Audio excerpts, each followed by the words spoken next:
Hello everyone, आज के session में आप सबका स्वागत है। आज के इस सेशन में आपका झारखंड के शिक्षण संस्थान एवं शिक्षा व्यवस्था की संपूर्ण चर्चा करेंगे, जो कि आपके जेपीएससी प्रारंभिक परीक्षा के लिए मुख्य रूप से शामिल किया गया है। मुख्य परीक्षा में इसके बारे में कुछ भी विवरण नहीं दिया गया है। हाँ, हो सकता है कि हम लोग इसमें एक टॉपिक पढ़ते हैं, झारखंड में शिक्षा व्यवस्था को सुधारने के लिए क्या क्या प्रयास किए गए हैं, विभिन्न कार्यक्रम क्या क्या चलाए गए हैं, वो पूछा जा सकता है, लेकिन डायरेक्टली कहीं पर मेंशन नहीं है। तो इसीलिए आपको इसमें ध्यान रखना है कि ये पीटी के लिए इसमें प्रश्न पूछे जा सकते हैं। तो चलिए स्टार्ट करते हैं। इस टॉपिक के अंतर्गत जो हम लोग आज के क्लास में स्टडी करेंगे वह है आपका झारखंड में शिक्षा व्यवस्था की वर्तमान स्थिति को देखेंगे और कमियों को भी देखेंगे। झारखंड में जितने भी शिक्षण संस्थान है उसका विवरण को हम लोग यहाँ पर समझने की कोशिश करेंगे, और उसके बाद हम लोग यहाँ पर झारखंड में शिक्षा व्यवस्था को सुधारने के लिए क्या क्या सरकार के द्वारा विभिन्न प्रयास किए गए हैं, चलाए गए हैं योजनाएं, उस पर भी हम लोग एक बार गौर करेंगे।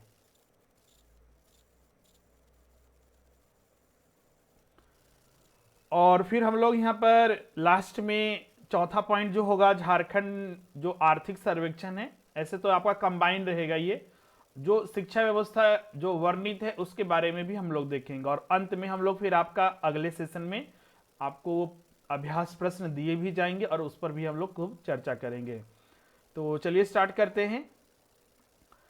सबसे पहले हम लोग देखते हैं कि झारखंड में शिक्षा की क्या स्थिति है। ऐसे तो हर कोई को पता है कि झारखंड में जो शिक्षा की स्थिति है, चाहे वो बिहार के साथ हो चाहे झारखंड बनने के बाद, स्थिति सुधरी नहीं है।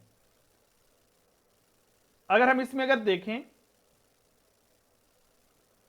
राष्ट्रीय उपलब्धि सर्वेक्षण के अनुसार, हम लोग जनगणना पे चलेंगे, उसके पहले एक रिपोर्ट है उसको देख लेते हैं, उसके बाद जनगणना को भी देखेंगे कि उसमें क्या बताया गया था।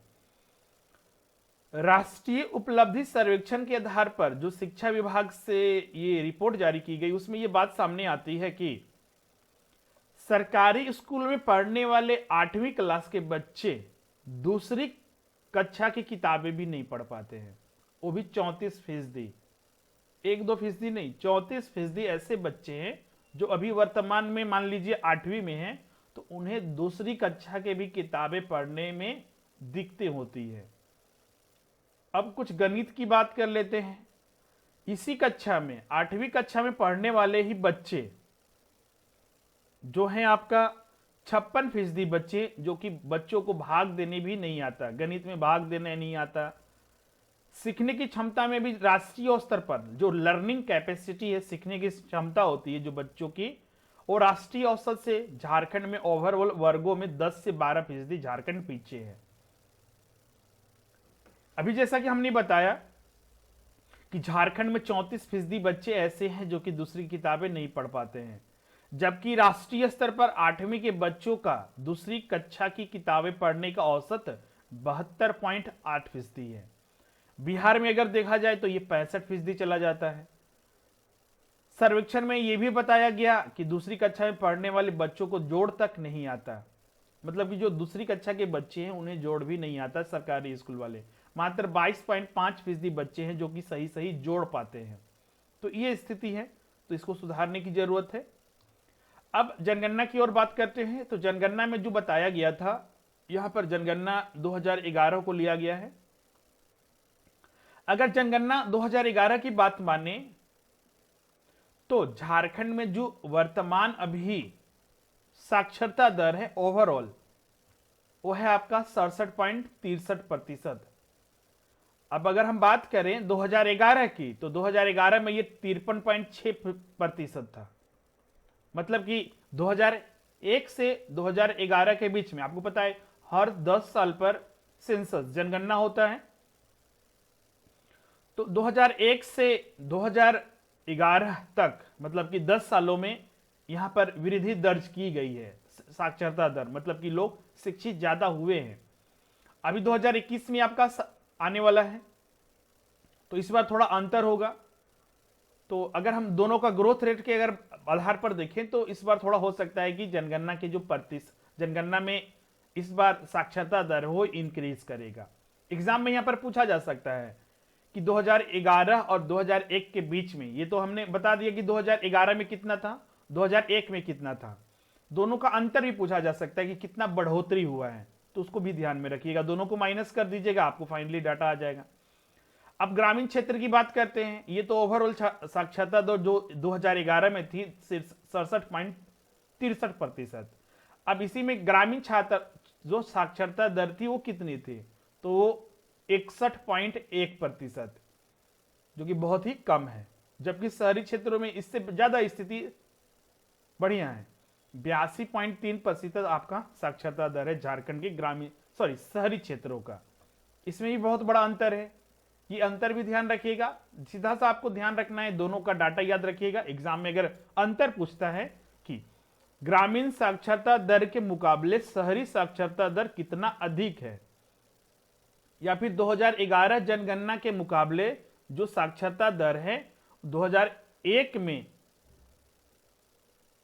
इसको इस प्रकार समझिए, 2001 की जनसंख्या के 2001 की जनगणना में साक्षरता दर के मुकाबले 2011 की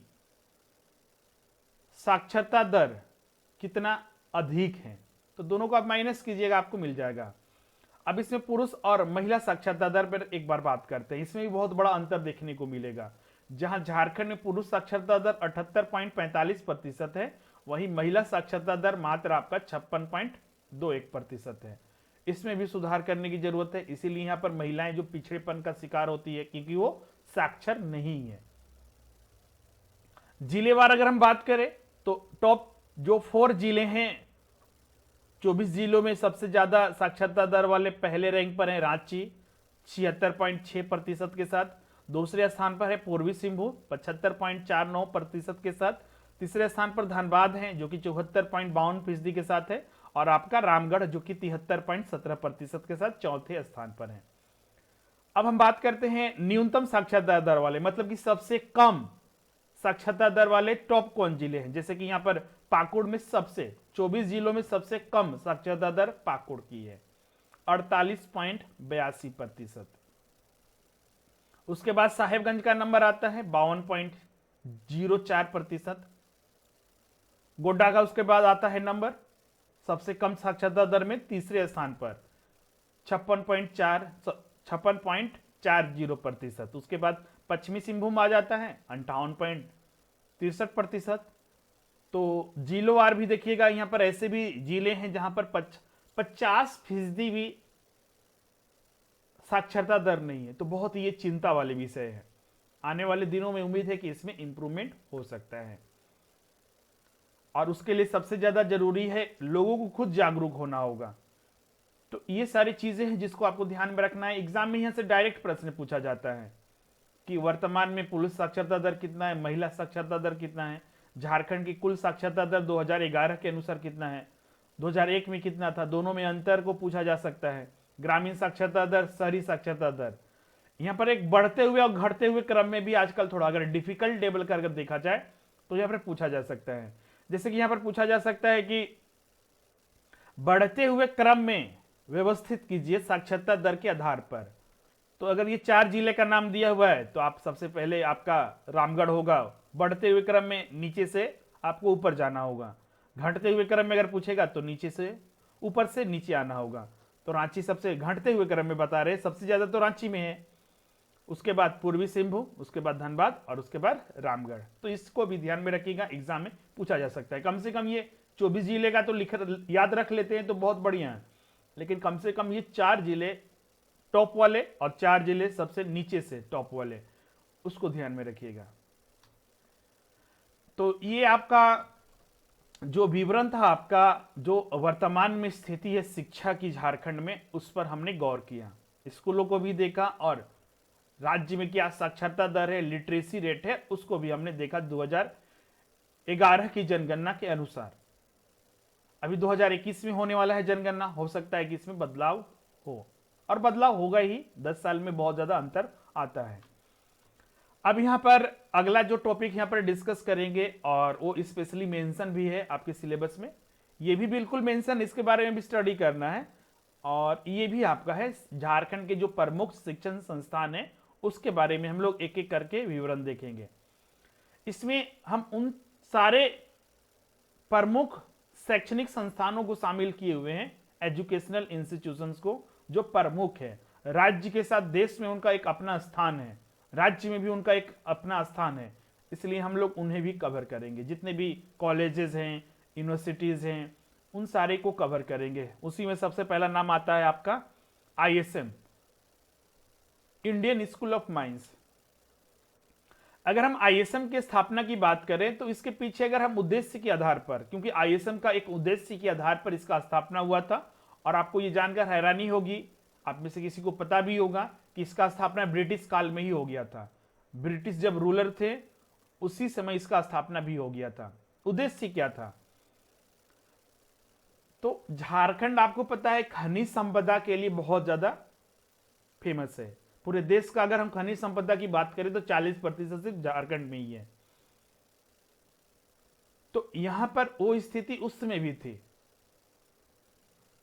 तो इसीलिए कुछ ऐसे शैक्षणिक संस्थान की यहां पर जरूरत थी जो यहां पर रिसर्च कर सके, उसमें शिक्षा प्रदान कर सके, और आसपास के क्षेत्रों में क्या क्या उपलब्ध है, जो खनिज संसाधन है उसका कैसे यूटिलाइजेशन करना है, कैसे उस तरह के उसे निकालना है, तो उन सारे पर रिसर्च कर सके, शोध कार्य कर सके। इसी के लिए ये 1920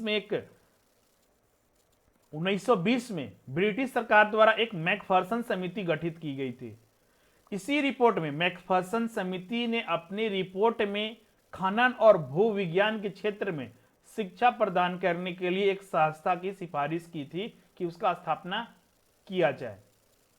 इसी को देखते हुए 1926 में रिपोर्ट बना था, 1920 में कमेटी, ध्यान रखिएगा, 1926 में इसकी स्थापना की गई। 9 दिसंबर 1926 को उस समय के जो तत्कालीन वायसराय थे लॉर्ड इरविन, एग्जाम में यहां से पूछा जा सकता है कि किसके शासनकाल में आईएसएम का स्थापना हुआ था, तो लॉर्ड इरविन जो वायसराय थे उनके शासनकाल में। और ये लंदन का जो रॉयल स्कूल ऑफ माइंस है उसी के तर्ज पर इसकी स्थापना की गई और उसका नाम रखा गया आईएसएम धनबाद। फिर उसके बाद इसका क्रम जो अगर हम बात करें तो 1967 में फिर जब भारत आजाद हुआ तो विश्वविद्यालय अनुदान आयोग यूजीसी के द्वारा जो उसका अधिनियम है 1956 के धारा 3 के तहत आईएसएम को एक यूनिवर्सिटी का दर्जा दिया गया, विश्वविद्यालय का दर्जा दिया गया।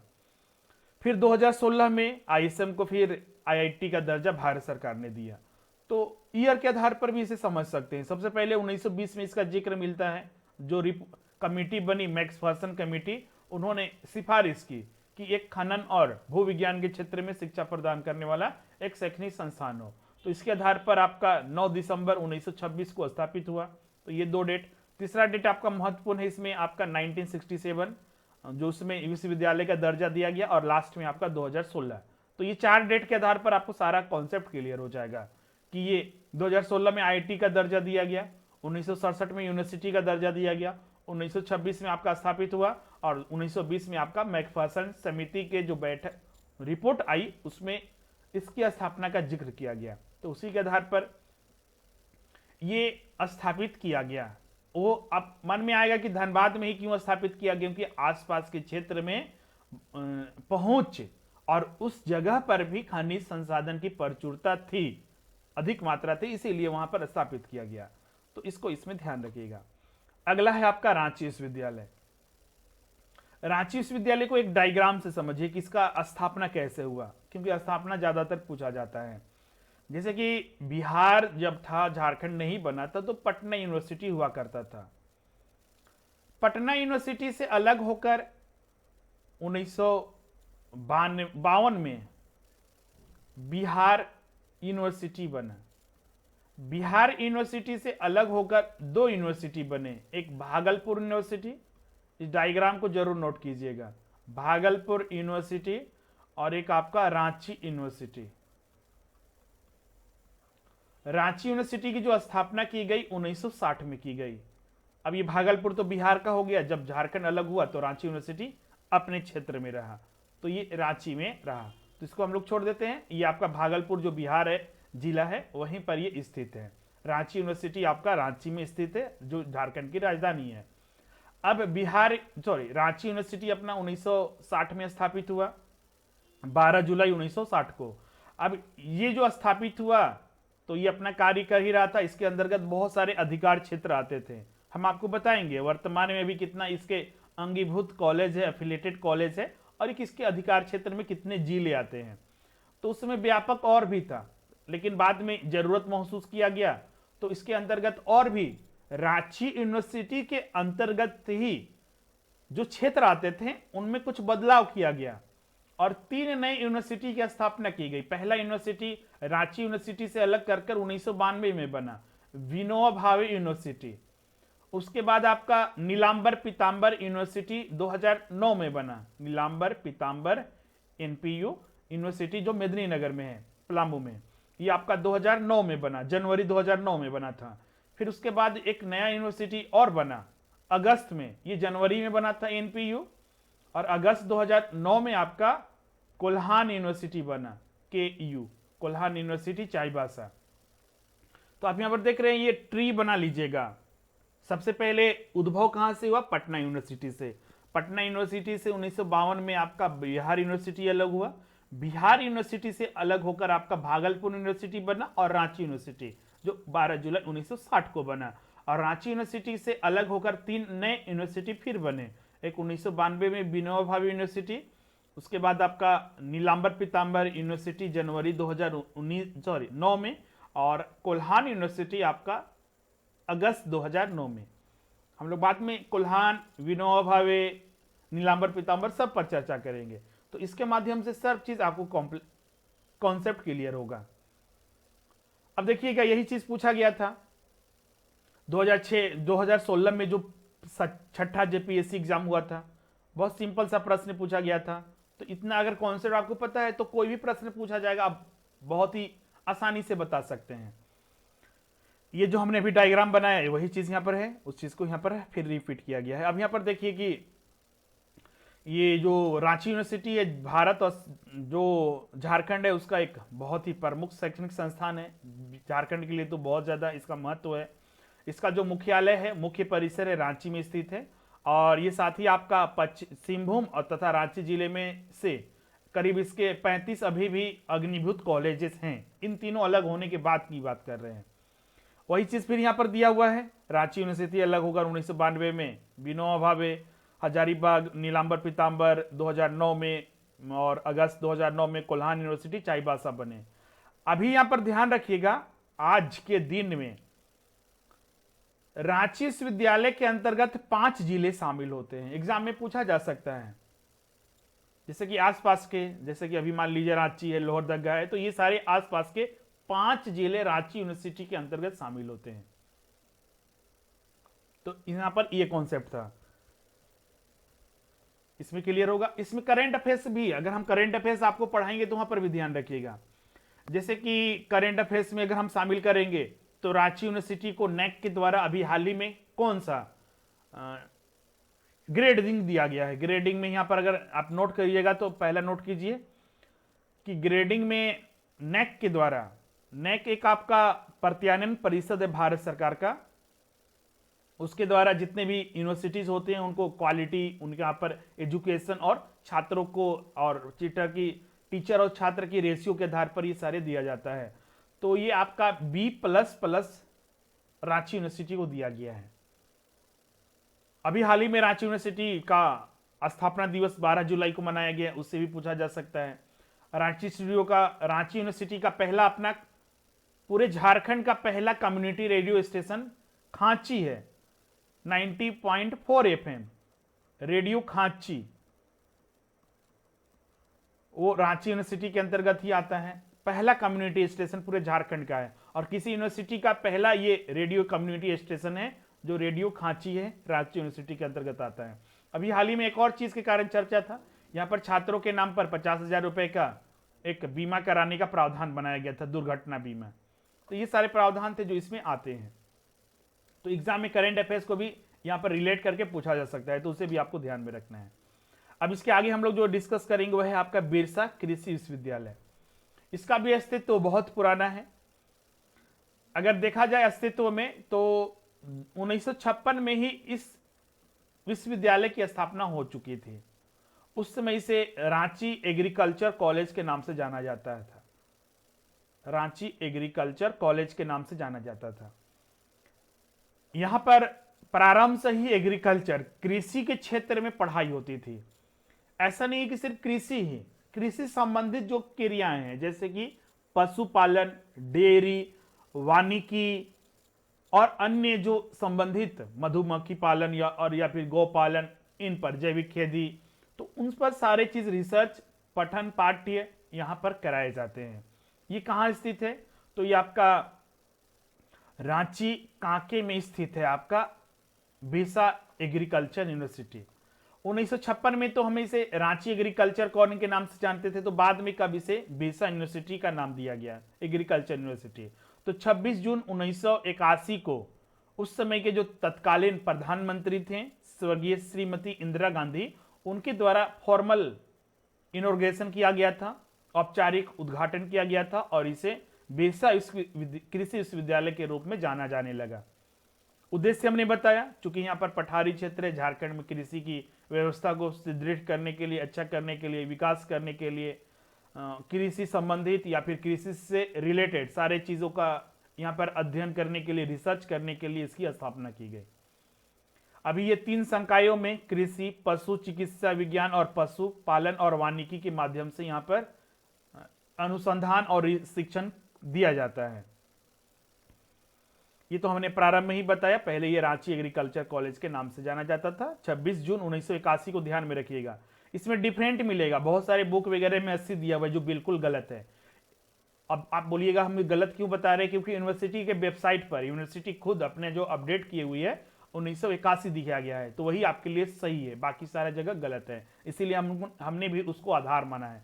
यहाँ पर जितने भी हम शैक्षणिक संस्थान के बारे में डिस्कस कर रहे हैं, सारे यूनिवर्सिटी जो खुद यूनिवर्सिटी है उसके मेमोरेंडम रिपोर्ट या फिर जो उनकी वेबसाइट है उस पर जो जानकारी दी गई है उसके आधार पर बनाया गया है, कहीं से रेफरेंस नहीं लिया गया है। तो यूनिवर्सिटी खुद अगर वो बताती है कि हम 1981 में हैं तो वो वही सही है, न कि 1980। इसको ध्यान में रखिएगा। अब अगला है विनोबा भावे यूनिवर्सिटी। अभी हम जो डायग्राम बना रहे थे उसी में देखिएगा एक अस्तित्व में आया था विनोबा भावे यूनिवर्सिटी 1992 में। इसीलिए हमने बोला था इसको बना लीजिएगा, बहुत सारी चीजें आपको क्लियर होगी। तो यहाँ पर विनोबा भावे यूनिवर्सिटी तो बताना नहीं है, ये सीधा सा ध्यान रखना है कि रांची यूनिवर्सिटी से अलग होकर 1992 में एक अपने क्षेत्र में, चूंकि एक यूनिवर्सिटी बनाया क्यों जाता है, एक यूनिवर्सिटी पहले तो है, तो उस क्षेत्र में ज्यादा शिक्षण संस्थानों को विकास देने के लिए, शिक्षा को और भी ज्यादा व्यापक बनाने के लिए, छात्रों की पहुंच बनाने के लिए एक क्षेत्र में यूनिवर्सिटी की स्थापना की जाती है, जिसके अंतर्गत बहुत सारे कॉलेजेस होते हैं। तो ये छोटा नागपुर के डिवीजन के प्रशासनिक केंद्र हजारीबाग में अपने मुख्यालय के साथ इसका स्थापना किया गया 17 सितंबर 1992 में। झारखंड का ये प्रमुख शैक्षणिक संस्थान है। इसमें 3 जिले मुख्य रूप से कोडरमा, चतरा और धनबाद तथा अर्थात संपूर्ण उत्तरी जो झारखंड के कई महाविद्यालय हैं इसी संस्था से संबंध हैं, मतलब कि एफिलेटेड हैं। जैसा कि हमने बताया ये रांची यूनिवर्सिटी का अंग हुआ करता था, जो कि 17 सितंबर 1992 को अलग हुआ। उस समय जो अधिनियम था, चूंकि ये बिहार के समय ही अलग हुआ है, तो बिहार अधिनियम जो बिहार विधानसभा द्वारा जो पारित हुआ था 1990 में अधिनियम, उसके धारा 3 के तहत इसका अस्तित्व में आया। इतना ज्यादा डिटेल में नहीं, फिर भी ध्यान रखिएगा बिहार विधानसभा में पारित किया गया था एक अधिनियम, बिल, विधेयक 1990 में, उसी के आधार पर यह अलग हुआ था। फिर आपका 15 नवंबर को जैसा कि झारखंड अलग हुआ तो इसका जो मुख्यालय था हजारीबाग में स्थित रहा, और ये एक बहुत बोल सकते हैं कि उस क्षेत्र के लिए जाना माना इंस्टीट्यूशन है और झारखंड में भी एक विशेष स्थान है इसका। अब बात करते हैं हजारीबाग में उच्च शिक्षा का इतिहास पहले से ही है, चूंकि इसका मुख्यालय हजारीबाग है तो हजारीबाग में भी पहले से ही इसका इतिहास है शिक्षा के लिए, उच्च शिक्षा के लिए। जैसे कि यहाँ पर जो विदेशी आए थे डबलिन मिशन के भाइयों ने सन 1899 में ही सेंट कोलंबा कॉलेज की स्थापना की थी, जो उच्च शिक्षा प्रदान करता था। स्नाकोत्तर मतलब पीजी जो पोस्ट ग्रेजुएट पाठ्यक्रम को इतिहास और अर्थशास्त्र में एमए, पीजी की शुरुआत से ही 1972 ईस्वी में भी इसे शुरू किया गया। तो इतिहास के बारे में थोड़ा बताया गया है, हो सकता है कि इसके बारे में एग्जाम में पूछा जाए, तो इसको भी ध्यान में रखिएगा। अब आगे बढ़ते हैं। सिंधु कानू यूनिवर्सिटी, ये अलग अलग एक फ्रेश यूनिवर्सिटी बनाया गया था 1992 में ही। एग्जाम में यहां पर कंफ्यूजन करते हैं स्टूडेंट कि सिंधु कानू यूनिवर्सिटी भी रांची यूनिवर्सिटी, चूंकि डेट देखिएगा 1992 ये भी है और 1992 ये भी है, तो दोनों में कंफ्यूज करते हैं। तो ध्यान रखिएगा, जो विनोबा भावे यूनिवर्सिटी था रांची यूनिवर्सिटी से ही अलग करके बनाया गया था, जबकि सिंधु कान्हू यूनिवर्सिटी एक नया यूनिवर्सिटी था जो कि बनाया गया था दुमका के क्षेत्र में, उस विशेष क्षेत्र के लिए इसे बनाया गया था, जो कि यूजीसी की धारा 12B जो 1956 की जो यूजीसी के अधिनियम है उसके तहत इसका स्थापना किया गया था। सॉरी, हाँ, उसी के अंतर्गत मतलब कॉलेज तो बना था, लेकिन बाद में 31 मई 2007 को यूजीसी विश्वविद्यालय अनुदान आयोग की अधिनियम 1956 के तहत सिंधु कान्हू यूनिवर्सिटी को विश्वविद्यालय को आपका विश्वविद्यालय की मान्यता दी गई थी। तो एग्जाम में पूछा जा सकता है कि सिंधु कान्हू यूनिवर्सिटी को विश्वविद्यालय की मान्यता कब दी गई थी, तो 2007 में दिया गया था यूजीसी के द्वारा। स्थापना 1992 में हुआ था एज अ कॉलेज के तौर पर। अब इसके बाद आते हैं नीलांबर पीतांबर यूनिवर्सिटी। नीलांबर पीतांबर यूनिवर्सिटी को ट्री याद होगा, उसमें हमने दिखाया था रांची यूनिवर्सिटी से 3 यूनिवर्सिटी अलग हुए थे, एक नीलांबर पीतांबर यूनिवर्सिटी था जो जनवरी 2009 में इसका स्थापना हुआ था। तो ये मेदिनीनगर पलामू प्रमंडल के अंतर्गत 3 कवर करता है, जिसमें कि गढ़वा, लातेहार और पलामू 3 जिले इसमें शामिल होते हैं। यह एक ऑटोनोमस इंस्टीट्यूशन है, स्वायत्त संस्थान है। 17 जनवरी 2009 को इसकी स्थापना की गई थी रांची यूनिवर्सिटी से अलग होकर। क्लियर है। अगला है आपका Birla institute of technology, BIT Mishra. BIT एक प्राइवेट इंस्टीट्यूशन के अंतर्गत आता है और ये राज्य का एकमात्र डीम्ड यूनिवर्सिटी है। राज्य का एकमात्र डीम्ड यूनिवर्सिटी है बिरला इंस्टीट्यूट ऑफ टेक्नोलॉजी, जिसकी स्थापना श्री बीएम बिरला द्वारा 1955 में की गई थी। और यह एक टेक्निकल इंस्टीट्यूशन है, खासकर यहाँ पर बीटेक वगैरह या फिर आज के डेट में तो यहाँ पर हर कोर्स होते हैं। और एक मात्र डीम्ड यूनिवर्सिटी झारखंड का है। और ये पहले क्या था कि चूंकि 1955 में ही स्थापित हुआ था, तो रांची झारखंड जैसे क्षेत्र के लिए, विशेष क्षेत्र के लिए यहाँ पर कोई अपना यूनिवर्सिटी नहीं था, क्योंकि रांची यूनिवर्सिटी भी 1960 में बना था। तो इसीलिए पहले पटना यूनिवर्सिटी से एफिलेटेड था, संबंध था। लेकिन जब 1960 में रांची यूनिवर्सिटी बना अपना, तो ये फिर बाद में बीआईटी मिश्रा रांची यूनिवर्सिटी से एफिलेटेड हो गया। मतलब कि वर्तमान में अभी ये रांची यूनिवर्सिटी से एफिलेटेड है। पहले जब ये स्थापित हुआ था तो 5 वर्षों के लिए पटना यूनिवर्सिटी से एफिलेटेड था, इसको ध्यान में रखिएगा। इसमें भी बहुत सारे रिपोर्ट वगैरह आए हैं अभी हाल ही में, जैसे कि NIRF रैंकिंग, ये आपके लिए ज्यादा इंपॉर्टेंट है। लास्ट पॉइंट को इसको इग्नोर कीजिएगा क्योंकि बहुत पुराना ये है। वर्तमान में भी रैंकिंग आई है, उसमें ध्यान रखना है। जैसे कि अभी NIRF रैंकिंग जारी किया गया है, उसमें बिरला इंस्टीट्यूट ऑफ टेक्नोलॉजी को भारत सरकार का जो शिक्षा मंत्रालय आज है, पहले ये MHRD हुआ करता था, नाम बदल दिया गया है शिक्षा मंत्रालय का, MHRD का नाम बदलकर शिक्षा मिनिस्ट्री ऑफ एजुकेशन रखा गया है, शिक्षा मंत्रालय। तो उसी के द्वारा ये NIRF रैंकिंग 2020 जारी किया गया था। इसमें ओवरऑल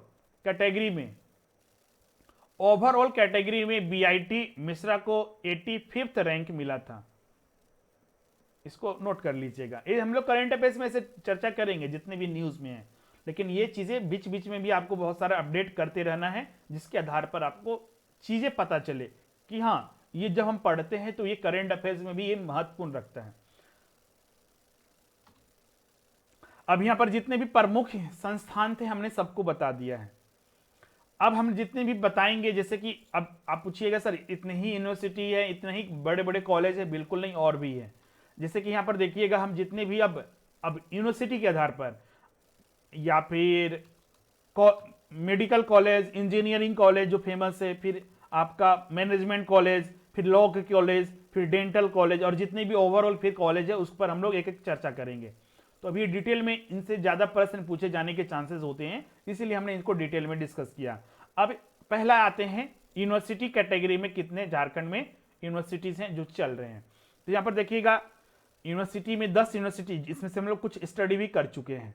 पहले हम लोग देखेंगे यूनिवर्सिटी का नाम, उसका कहाँ पर मुख्यालय है, यह स्थान मतलब कि मुख्यालय उस यूनिवर्सिटी का क्षेत्र। तो देखिएगा रांची यूनिवर्सिटी का 5 क्षेत्र 5 जिलों के अंतर्गत आता है, लेकिन मुख्यालय तो रांची में स्थित है, तो मुख्यालय के यहाँ पर नाम दिया गया है। और इसका स्थापना वर्ष, तो पहला है आपका रांची यूनिवर्सिटी, रांची में स्थित है, 1960 में यह स्थापित हुआ था। विनोबा भावे, इसके बारे में भी हमने बताया, हजारीबाग में 1992 में। सिंधु कान्हू यूनिवर्सिटी, इसे भी हमने बताया, दुमका में स्थित है, 1992 में ये बना था। फिर उसका आपके उसके बाद आता है बिरसा एग्रीकल्चर यूनिवर्सिटी, रांची में स्थित है, ये 1980 नहीं होगा, 1981 होगा, इसको ध्यान में रखिएगा। फिर आपका नीलांबर पीताम्बर यूनिवर्सिटी, तो अभी हमने बताया 2009 में बना था, रांची यूनिवर्सिटी ऐसे अलग कर।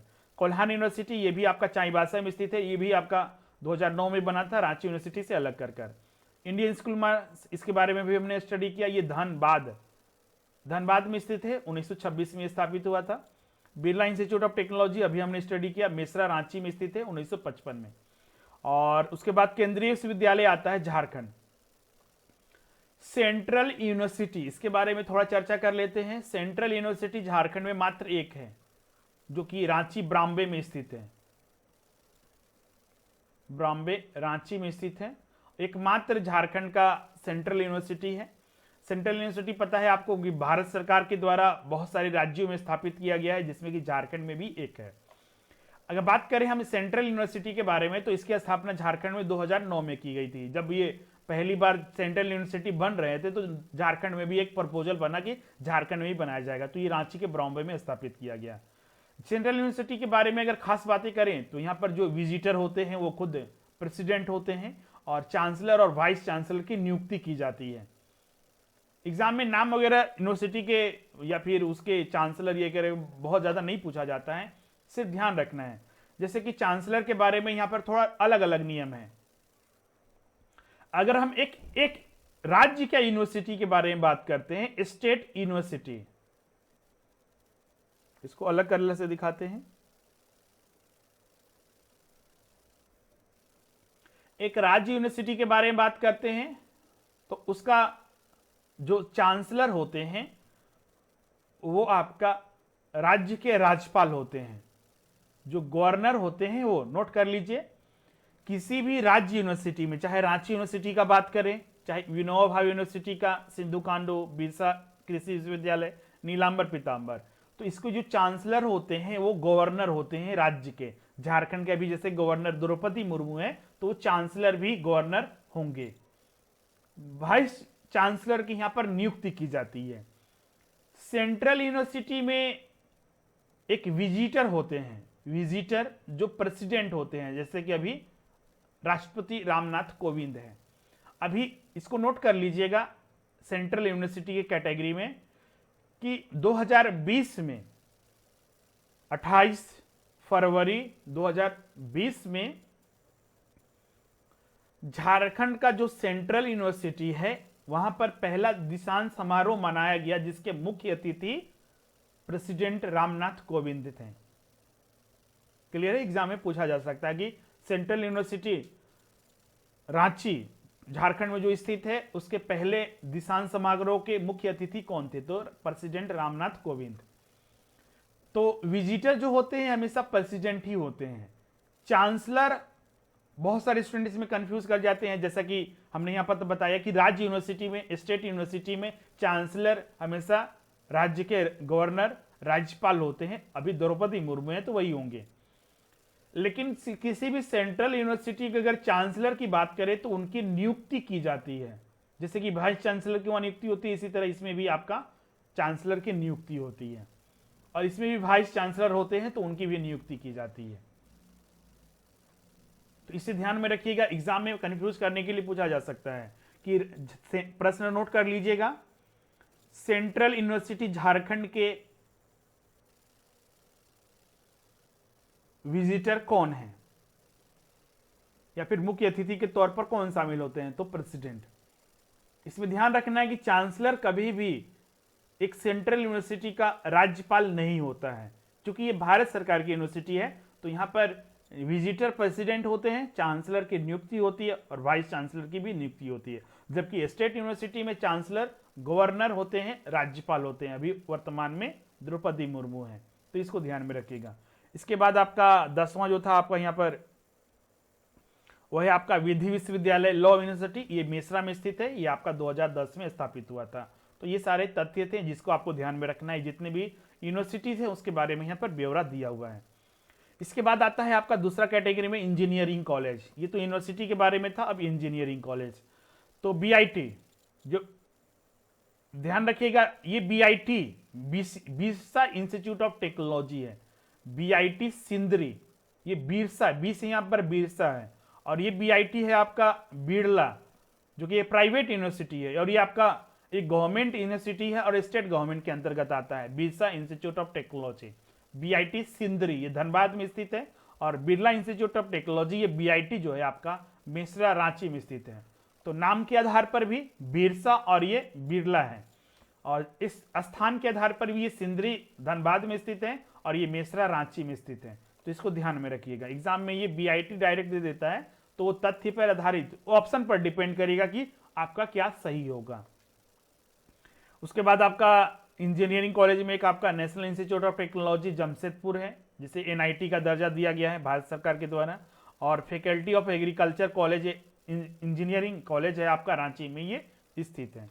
इसके बाद आपका मेडिकल कॉलेज का बात करते हैं। तो झारखंड में मेडिकल प्रमुख जो मेडिकल कॉलेज है उनकी, आप बोलिएगा सर इंजीनियरिंग कॉलेज इतना ही 4 ही है? और भी बहुत सारे हैं, लेकिन हम सबका जिक्र नहीं कर रहे हैं। जो प्रमुख हैं उसके बारे में हम यहाँ पर चर्चा कर रहे हैं। आईएसएम का हमने ऑलरेडी जिक्र कर लिया है पहले ही, इसीलिए हमने यहाँ पर आईएसएम को शामिल नहीं किया है। वो भी एक इंजीनियरिंग कॉलेज है। मेडिकल कॉलेज में 5 को हमने यहाँ पर शामिल किया हुआ है, जिसमें कि आपका केंद्रीय मनोचिकित्सा संस्थान रांची में स्थित है, जिसकी स्थापना 1918 में की गई थी। उसके बाद आपका पाटलिपुत्र चिकित्सा महाविद्यालय, जो कि आपका धनबाद में स्थित है, 1974 में इसकी स्थापना की गई थी। उसके बाद आपका तीसरा है रांची तंत्रिका मनोचिकित्सा एवं संबंध विज्ञान संस्थान, रांची में ये भी स्थित है। 1925 में इसकी स्थापना की गई थी। मतलब समझ सकते हैं ये ब्रिटिश काल से ही चल रहा है आपका 2 मेडिकल कॉलेजेस। ये नामी भी है आपका, जैसे कि आगरा का जो मनोचिकित्सा जो मेंटल हॉस्पिटल है और कांके का जो मेंटल हॉस्पिटल है वो ज़्यादा फेमस रहता है। उसके बाद आपका चौथे स्थान पर है आपका एमजीएम हॉस्पिटल आपका महाविद्यालय जमशेदपुर। अभी ये चर्चा में क्यों था, तो इसको नोट कर लीजिएगा। कोरोना काल में जो पहला झारखंड का लैब बनाया गया था, टेस्टिंग लैब, वो एमजीएम हॉस्पिटल जमशेदपुर को ही बनाया गया था। एमजीएम का फुल फॉर्म नोट कर लीजिएगा, Mahatma Gandhi memorial college and hospital. Mahatma Gandhi memorial college and hospital 1961 में स्थापित हुआ था। यहाँ 64 दिया हुआ गलत है। 1961 में ये एमजीएम हॉस्पिटल स्थापित हुआ था। ये वेबसाइट पर ही दिया हुआ है, हमने वहीं से ये बता रहे हैं आपका 1961। उसके बाद आपका रिम्स है, रिम्स रांची में स्थित है। आपका Rajendra institute of medical and sciences, ये आपका 1960 में ये आपका स्थापित हुआ था। तो ये मेडिकल कॉलेजेस है। अब इसमें देखिएगा कुछ नाम भी चेंज हुए हैं। नाम चेंज हुए हैं का मतलब कि आपका जैसे कि जो आपका इस बार 15 अगस्त को अनाउंस हुआ था, वो हम लोग डिस्कस करेंगे भी आपका करंट अफेयर्स जब आपको बताएंगे। तो 15 अगस्त को जो स्वतंत्रता दिवस मनाया गया था, तो झारखंड की जो वर्तमान में मुख्यमंत्री है हेमंत सोरेन, उनके द्वारा कुछ जो मेडिकल कॉलेजेस हैं और भी बहुत सारे इंपॉर्टेंट हैं, उसका नाम चेंज किया गया है। तो उसके बारे में हमने चर्चा करेंगे आपका जब डिस्कस करेंगे। 4 मेडिकल कॉलेजेस के नाम चेंज किए गए हैं, उसके बारे में हम चर्चा करेंगे। तो इसमें से भी कुछ है शामिल है उसका।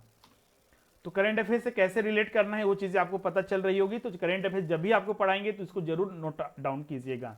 यहां पर भी जितना हो सकता है आप वो नोट डाउन जरूर कीजिए। उसके बाद अगर हम बात करें प्रबंधन कॉलेज के बारे में, तो प्रबंधन कॉलेज जो मैनेजमेंट कॉलेज होता है, प्रमुख जो यहाँ पर है, जो आप यहाँ पर पहला है आपका आईआईएम रांची, जो रांची में स्थित है। बिरला प्रौद्योगिकी संस्थान जो रांची में स्थित है। फिर उसके बाद प्रबंधन प्रशिक्षण संस्थान रांची में ये भी स्थित है। फिर आपका जेवियर लेबर रिसर्च इंस्टीट्यूट जो आपका एक्सएलआरआई जो शॉर्ट में बोलते हैं हम लोग, ये जमशेदपुर में स्थित है, जो कि झारखंड का पूरे भारत में एक तरह से बहुत ही फेमस इंस्टीट्यूशन है। इसके बाद एक XISS है, Xavier Institute of Social Services, ये आपका रांची में स्थित है और ये झारखंड के साथ भारत के लिए भी एक मैनेजमेंट का अच्छा कॉलेज है। झारखंड में ध्यान रखिएगा एक ही आईआईएम है, इंडियन इंस्टीट्यूट ऑफ मैनेजमेंट, भारतीय प्रबंधन संस्थान, ये रांची में स्थित है। तो ये मैनेजमेंट कॉलेजेस का लिस्ट हो गया। उसके बाद विधि कॉलेज। विधि कॉलेज की अगर हम बात करें इसकी सूची में, तो विधि कॉलेज में ये सारे कॉलेजेस है जो आपके आते हैं। पहला आपका झारखंड लॉ कॉलेज आता है जो तिलैया कोडरमा में स्थित है। फिर उसके बाद आपका छोटा नागपुर विधि कॉलेज जो रांची में स्थित है। उसके बाद आपका धनबाद लॉ कॉलेज आपका धनबाद में स्थित है। राजेंद्र विधि महाविद्यालय जो कि आपका हजारीबाग में स्थित है। गिरिडीह लॉ कॉलेज जो कि आपका गिरिडीह में स्थित है। और उसके बाद आपका लास्ट में आपका इमामुल हक खान लॉ कॉलेज जो कि आपका बोकारो में स्थित है। तो ये सारे प्रमुख लॉ कॉलेज हैं जिसके बारे में हमने यहाँ पर बताया। तो ये ओवरऑल आपका जितना भी लॉ के कॉलेज थे प्रमुख, उसके बाद प्रबंधन के कॉलेज हैं, फिर उसके बाद मेडिकल का कॉलेज है, इंजीनियरिंग कॉलेज है, यूनिवर्सिटीज हैं। अब आपके मन में दो चीज उठेगा, क्या इन्हीं से प्रश्न आता है? तो ऑलमोस्ट, क्योंकि ये सारे प्रमुख शैक्षणिक संस्थान है इसीलिए अधिकतर प्रश्न आता है। तो क्या छोटे मोटे कॉलेज या फिर स्कूलों से नहीं आ सकता है? बिल्कुल आता है। तो करेंट अफेयर्स से आता है। जैसे कि अभी हमें 4 मेडिकल कॉलेज का नाम बता रहे थे, उनका नाम चेंज किया गया है। वो प्रमुख में नहीं आते हैं, लेकिन वो चूंकि जैसे कि एक पाटलिपुत्रा मेडिकल कॉलेज था, तो ये बिहार अलग हो गया तो पाटलिपुत्रा के नाम पर ये था, तो इसीलिए उसको चेंज करने का प्रावधान बनाया गया। पलामू में था तो पलामू के नाम पर उसका नाम हटाकर दूसरा नाम रखा गया। तो वो सारे जब चेंज होते हैं तो एग्जाम में वो सारे चीज पूछे जाते हैं। तो करेंट अफेयर्स जब पढ़ाएंगे तो उसमें आपको बहुत सारे कवर होंगे, जिसको कि आपको बस इतना आप कर लेते हैं आपके लिए बहुत ज्यादा यही महत्व रखता है। और बाकी करेंट अफेयर्स में तो हम लोग पढ़ेंगे ही, नए नए जो संस्थान बन रहे हैं, फिर उसके बाद हम लोग यहाँ पर जो नए नए पहल किए गए हैं, नए उद्घाटन हुए हैं। जैसे कि अभी एक कृषि विद्यालय जो आपका संस्थान जो हजारीबाग के बरही में स्थापित हुआ है। तो जब हम लोग स्टडी करेंगे झारखंड में जो शिक्षा व्यवस्था को सुधारने के लिए क्या क्या नए शैक्षणिक संस्थान बनाए जा रहे हैं, तो उस पर भी चर्चा करेंगे। तो वो सारे प्रमुख होते हैं, एग्जाम में पूछे जाते हैं। क्लियर है? यहाँ पर एक लिस्ट दिया हुआ है, आप देख लीजिएगा। टाइप ऑफ यूनिवर्सिटी, झारखंड में कुल कितने हर तरह के यूनिवर्सिटी मिला के टोटल आपका 21 यूनिवर्सिटी है। जैसे कि यहाँ पर सेंट्रल यूनिवर्सिटी एक है, सेंट्रल ओपन यूनिवर्सिटी एक भी नहीं है। बहुत सारे इग्नू से कंफ्यूज होते हैं, तो इग्नू एक सेंट्रल ओपन यूनिवर्सिटी नहीं है और झारखंड में तो स्थित नहीं है, सिर्फ उसका ब्रांचेस यहां पर चल रहा है। क्लियर है? तो इसको ध्यान में रखिएगा। उसके बाद आपका नेशनल इंपोर्टेंस के इंस्टीट्यूशन जो है आपका 2 है। झारखंड में ज्यादातर आपका स्टेट पब्लिक यूनिवर्सिटी है जो कि 8 है। इसके बाद आपका स्टेट प्राइवेट यूनिवर्सिटी 8 है और डीम्ड यूनिवर्सिटी एक ही है, बिरला इंस्टीट्यूट ऑफ टेक्नोलॉजी।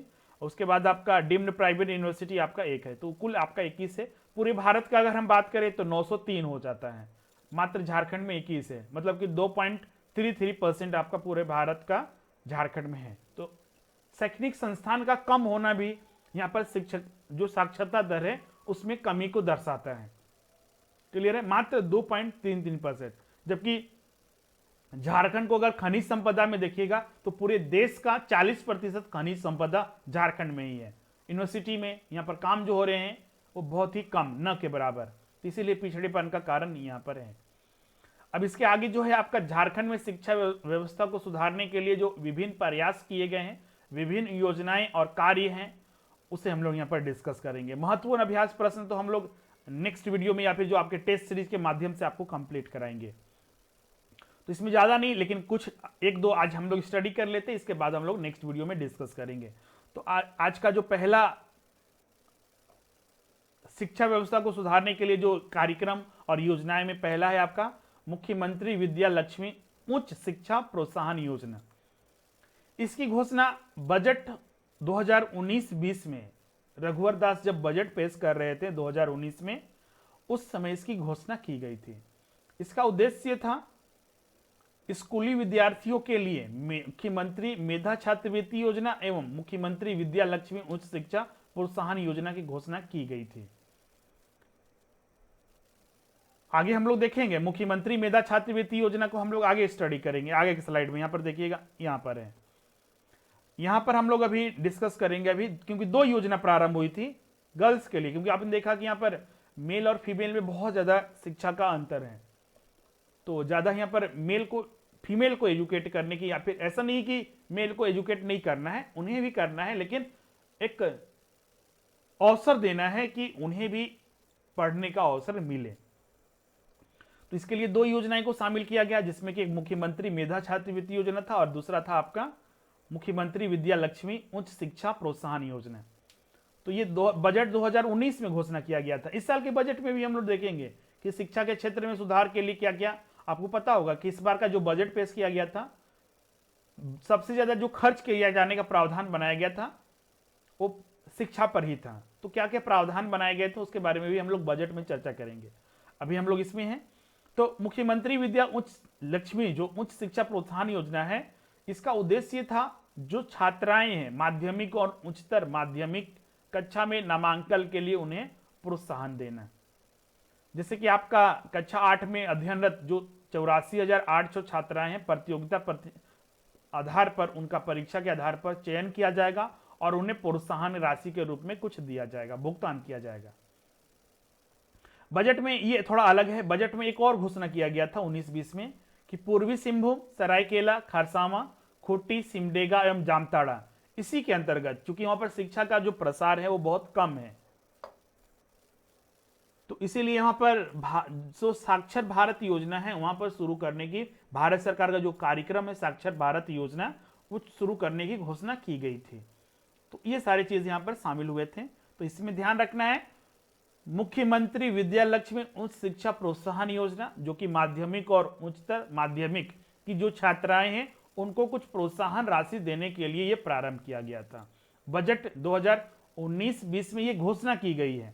हो सकता है कि इसका प्रारंभ हुआ हो या फिर नहीं भी, लेकिन यह घोषणा हुआ था बजट में। इसके बाद आपका मुख्यमंत्री मेधा छात्रवृत्ति योजना, इसकी मंजूरी मिल चुकी है, यह प्रारंभ हो चुका है। इसमें क्या था, यह भी बजट 2019-20 में इसका घोषणा हुआ था। झारखंड बजट 19-20 में इसकी घोषणा की गई थी। इसमें दो योजनाओं को मर्ज किया गया। जैसे कि दो योजनाएं पहले चल रही थी, उनके जगह पर यह लाया गया। जैसे कि पहला जो योजना था मेधा छात्रवृत्ति योजना, और निर्धनता 6 मेधा छात्रवृत्ति योजना की जगह पर, इन दोनों योजनाओं की जगह पर यह नई योजना लाई गई, मुख्यमंत्री मेधा छात्रवृत्ति योजना। इसका देखिए मापदंड क्या था, कैसे इसमें छात्राओं का चयन किया जाता है। ये ध्यान रखिएगा 1 जनवरी 2019 से ही आपका झारखंड में प्रारंभ हो चुका है। इसके तहत राज्य, जिला और प्रखंड स्तर पर परीक्षा के जरिए क्लास 9 से 12वीं तक के छात्र छात्राओं का चयन किया जाएगा। इसमें दोनों हैं, गर्ल्स के लिए भी और बॉयज दोनों के लिए, छात्र छात्राएं दोनों के लिए होगा। जो कि राज्य स्तर पर चयन किए जाएंगे कुछ छात्र, कुछ जिला स्तर पर और कुछ प्रखंड स्तर पर। तो बात उठता है कि ये परीक्षा के जरिए चयन हो रहा है तो कितने छात्र होंगे। तो इसमें प्रावधान ये है कि राज्य स्तर पर जो छात्र चयन होंगे 1000 होंगे, जिला स्तर पर कम से कम 100 छात्रों का चयन किया जाएगा और प्रखंड स्तर पर 20 छात्रों का चयन किया जाएगा। अब उन्हें कुछ प्रोत्साहन राशि दिया जाएगा जिससे कि वो अपनी पढ़ाई को आगे बढ़ा सके। और ध्यान रखिएगा ये कक्षा 9 से 12वीं तक, मतलब कि क्लास 9 से 12वीं तक ही एप्लीकेबल है। जैसे कि अगर मान लीजिए जिन छात्रों का चयन जो होता है राज्य स्तर पर होता है तो उन्हें 12,000 रुपए सालाना देने का प्रावधान है। जिला स्तर पर चयन होता है तो 6,000 रुपए देने का प्रावधान है और प्रखंड स्तर पर चयन होता है तो 3,000 रुपए छात्रवृत्ति के रूप में देने का प्रावधान है इसमें, जो कि 1,000 छात्रों को राज्य स्तर पर, कम से कम 100 छात्रों को जिला स्तर पर और 20 छात्रों को कम से कम आपका प्रखंड स्तर पर लाभ मिले की इससे संभावना है। तो इसमें एग्जाम में ध्यान रखिएगा, यहां से बहुत सारे प्रश्न बन सकते हैं। तो ये दो योजना अभी तक हम डिस्कस किए। एक होता है आपका एकलव्य विद्यालय, अगला जो है आपका एकलव्य विद्यालय। झारखंड में भी जो घोषणा की गई इसके तहत 13 जिला में, 24 में से 13 जिला में 69 एकलव्य विद्यालय खोले जाएंगे। अब ये एकलव्य विद्यालय होते क्या हैं उसके जान लेते हैं। तो एकलव्य विद्यालय भारत सरकार का जो जनजातीय मंत्रालय है, भारत सरकार का जनजातीय मामलों के जो मंत्रालय है, जिसके आपको पता है कि अभी वर्तमान में कौन मंत्री हैं, अर्जुन मुंडा, जो खूंटी सांसद से जीते हुए हैं, उन्हें मंत्री बनाया गया है जनजातीय मामलों के। तो एकलव्य योजना यही जनजातीय मामलों के मंत्रालय के द्वारा प्रारंभ किया गया है। इसमें अनुसूचित जाति के, एसटी वर्ग के जो छात्रों के लिए एकलव्य आदर्श आवासीय विद्यालय अनुसूचित जनजाति योजना शुरू की गई है। इन विद्यालयों में उन छात्रों को पढ़ाया जाएगा जो दूर दराज में रहने वाले छात्रों को, जो मध्यम और उच्च स्तरीय शिक्षा नहीं मिल पाती है, इन स्कूलों के माध्यम से उन अनुसूचित जनजाति एसटी वर्ग के जो छात्र हैं उन्हें इसमें पढ़ाने का प्रावधान बनाया गया है। योजना अनुसूचित जनजाति के छात्रों के लिए लाभकारी होगा तथा योजना का जो उद्देश्य है, उद्देश्यों में वित्त, लाभार्थी आदि जानकारी यहां पर मतलब प्राप्त कर सकते हैं, उन्हें इनका लाभ मिलेगा। मतलब कि पूरे देश में ये चलाया जाएगा, ऐसा सिर्फ झारखंड में नहीं, मतलब कि जहां पर एसटी एससी वर्ग के हैं, सॉरी एसटी वर्ग के जो भी छात्र हैं उनके लिए यह विशेष रूप से विद्यालय चलाया जाएगा, एकलव्य विद्यालय। झारखंड में ये 13 जिला में 69 खोला जाने का प्रावधान बनाया गया है। क्लियर है? तो आज के सेशन में बस इतना ही डिस्कस करते हैं। इसके आगे भी और भी बहुत सारे योजनाएं हैं, जैसे कि प्रोजेक्ट साथी, तो आप इसको एक बार अच्छे से रीड कीजिए, यहाँ पर जितना भी है उसको समझिए। उसके आगे जो अभी कॉन्सेप्ट है नेक्स्ट सेशन में हम लोग डिस्कस करेंगे। तो मिलते हैं आपका नेक्स्ट सेशन में। आज के लिए बस इतना ही। Thank you everyone. मिलते हैं आपका अन्य टॉपिक के साथ। Welcome to AS point PCS. मैं चंदन प्रसाद। आज के इस सेशन में झारखंड के शिक्षण संस्थान एवं शिक्षा व्यवस्था का पार्ट 2 चर्चा करेंगे। कल हमने आपके साथ पार्ट 1 चर्चा किया था, जिसमें कि बहुत सारे महत्वपूर्ण शिक्षण संस्थान और सेंसस जनगणना 2011 के आधार पर झारखंड की साक्षरता दर और कुछ अन्य रिपोर्ट के बारे में हमने चर्चा किया था। आज के सेशन में मुख्य रूप से जो रिमेनिंग पोर्शन था उसे हम लोग कवर करेंगे और साथ ही कुछ महत्वपूर्ण प्रश्नों को भी देखेंगे। तो जैसा कि हमने कल आपको जो झारखंड की शिक्षा व्यवस्था है उसमें जो कमियां हैं, वर्तमान स्थिति, वो सारे हमने बताया था जनगणना वगैरह को शामिल करते हुए। उसके बाद हमने झारखंड के जो शिक्षण संस्थान जो प्रमुख थे उसका हमने विवरण दिया था, और जितने भी यूनिवर्सिटी हैं, कॉलेज हैं, मैनेजमेंट कॉलेज है, लॉ के हैं, डिग्री कॉलेज है, बाकी सारा का हमने वहाँ पर चर्चा किया था। आज जो हम लोग यहाँ पर देखेंगे आपका मुख्य रूप से शिक्षा की स्थिति को सुधारने के लिए जो कार्यक्रम और अन्य योजनाएं और जो अन्य घोषणाएं की गई है उस पर हम लोग अवलोकन करेंगे, और उसके बाद हम लोग जो महत्वपूर्ण प्रश्न है उसको हम लोग देखेंगे, और साथ ही आर्थिक सर्वेक्षण के आधार पर भी कुछ चीजें हम लोग यहाँ पर देखेंगे जिसका वर्णन मिलता है। एक चीज ध्यान रखिएगा, आर्थिक सर्वेक्षण को हमने इसी में शामिल किया हुआ है। जैसे कि आज हम लोग देखेंगे 7E प्रोजेक्ट, तो उसका विवरण आर्थिक सर्वेक्षण में ही मिलता है, और साथ ही आपका इसमें करंट अफेयर्स के भी रिलेवेंट चीजों को हम लोग यहाँ पर आपको बताएंगे, जो कि आपको रेफरेंस के तौर पर यूज करना होगा। तो चलिए स्टार्ट करते हैं। आपका कल हमने जो कार्यक्रम योजनाएं थी उसमें पहला हमने आपको कल बता दिया था मुख्यमंत्री विद्या लक्ष्मी उच्च शिक्षा प्रोत्साहन योजना। दूसरा भी हमने डिस्कस कर दिया था मुख्यमंत्री मेधा छात्रवृत्ति योजना, जिसकी मंजूरी दी गई थी। उसके बाद हमने एकलव्य विद्यालय तीसरा को भी हमने डिस्कस कर दिया था। 13 जिलों में 69 एकलव्य विद्यालय खोले जाएंगे। एसटी जो अनुसूचित जनजाति के छात्र हैं उनके लिए ये केंद्र सरकार की जो जनजातीय मामलों के मंत्रालय है उनके द्वारा खोला जा रहा है। अब यहाँ पर जो अगला जो आज से हम लोग प्रारंभ करेंगे वो है आपका प्रोजेक्ट 7E, SATHE, 7E। इसका फुल फॉर्म होता है, जिसे आप नोट कीजिएगा, सस्टेनेबल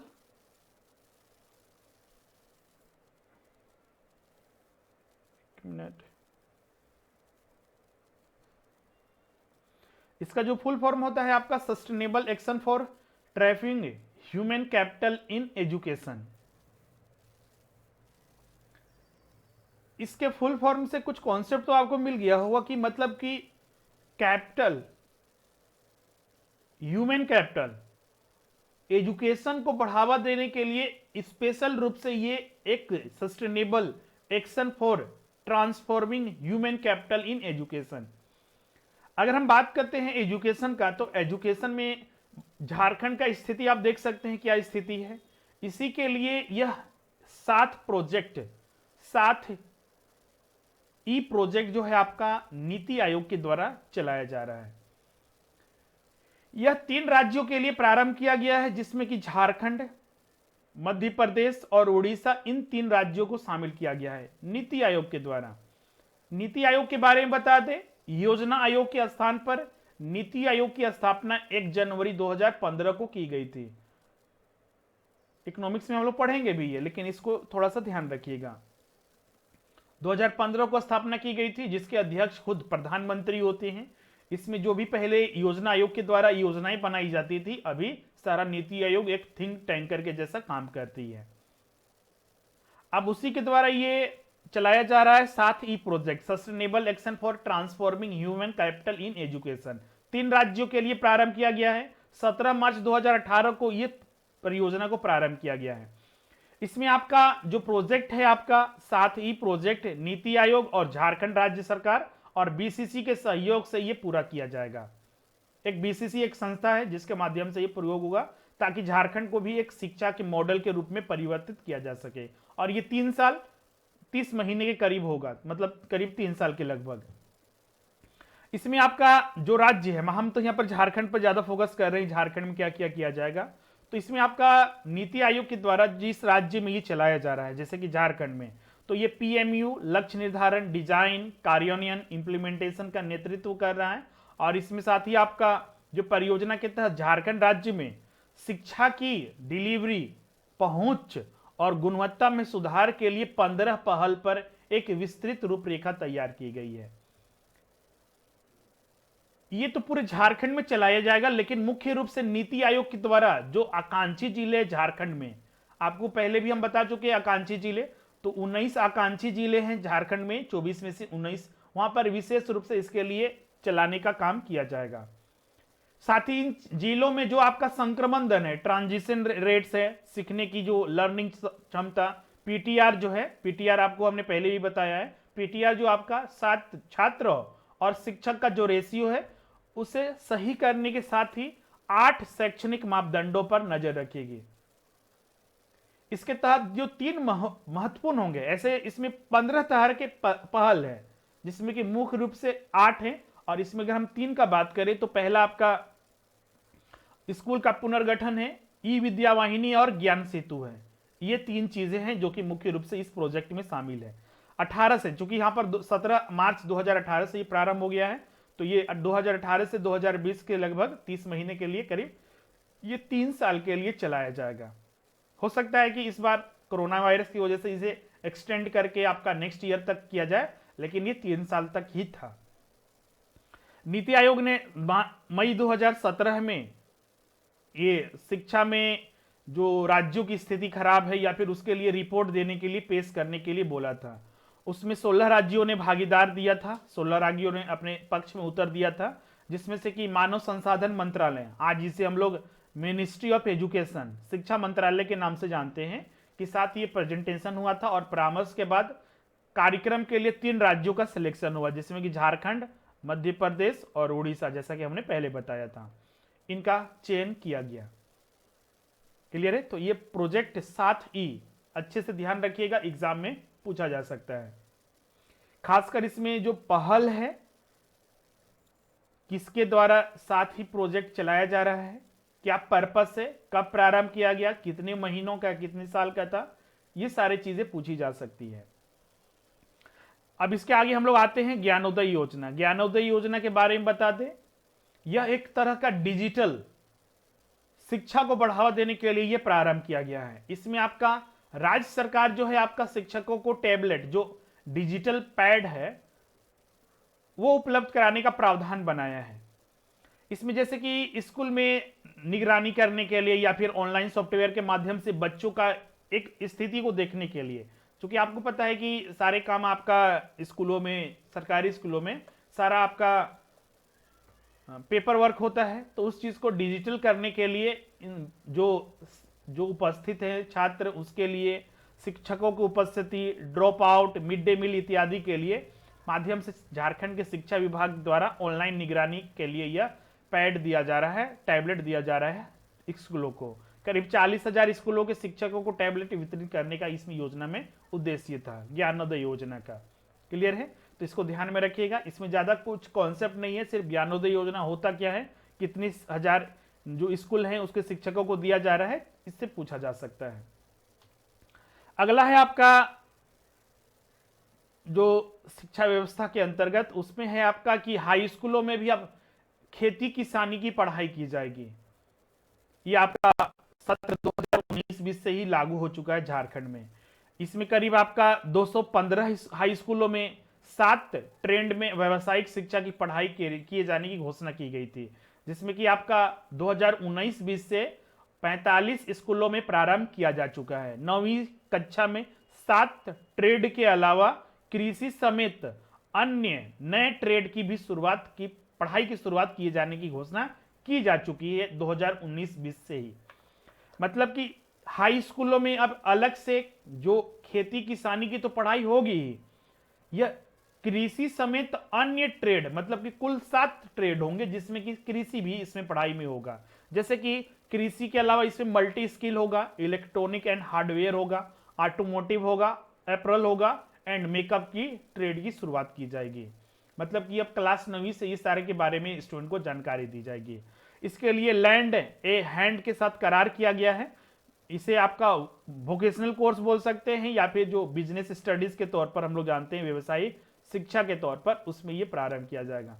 ध्यान रखिएगा अभी 215 स्कूल हाई स्कूलों में, अभी 45 हाई स्कूलों में 2019-20 में यह प्रारंभ किया जा चुका है। और ये करार जो किया गया है एक समझौता, आपका एग्रीमेंट, वो लैंड हैंड इंडिया के साथ, ये एक संस्था है उसके साथ ये किया गया है। अगला है आपका झारखंड सरकार यूनिसेफ और आई ड्रीम केयर के साथ मिलकर एक करार कर रही है। इस करार में, करार मतलब समझौता या फिर एग्रीमेंट बोल सकते हैं इससे। तो इस करार में और समझौता में क्या चीजों को शामिल किया गया है जो यूनिसेफ और आई ड्रीम केयर के साथ झारखंड सरकार के द्वारा किया जा रहा है।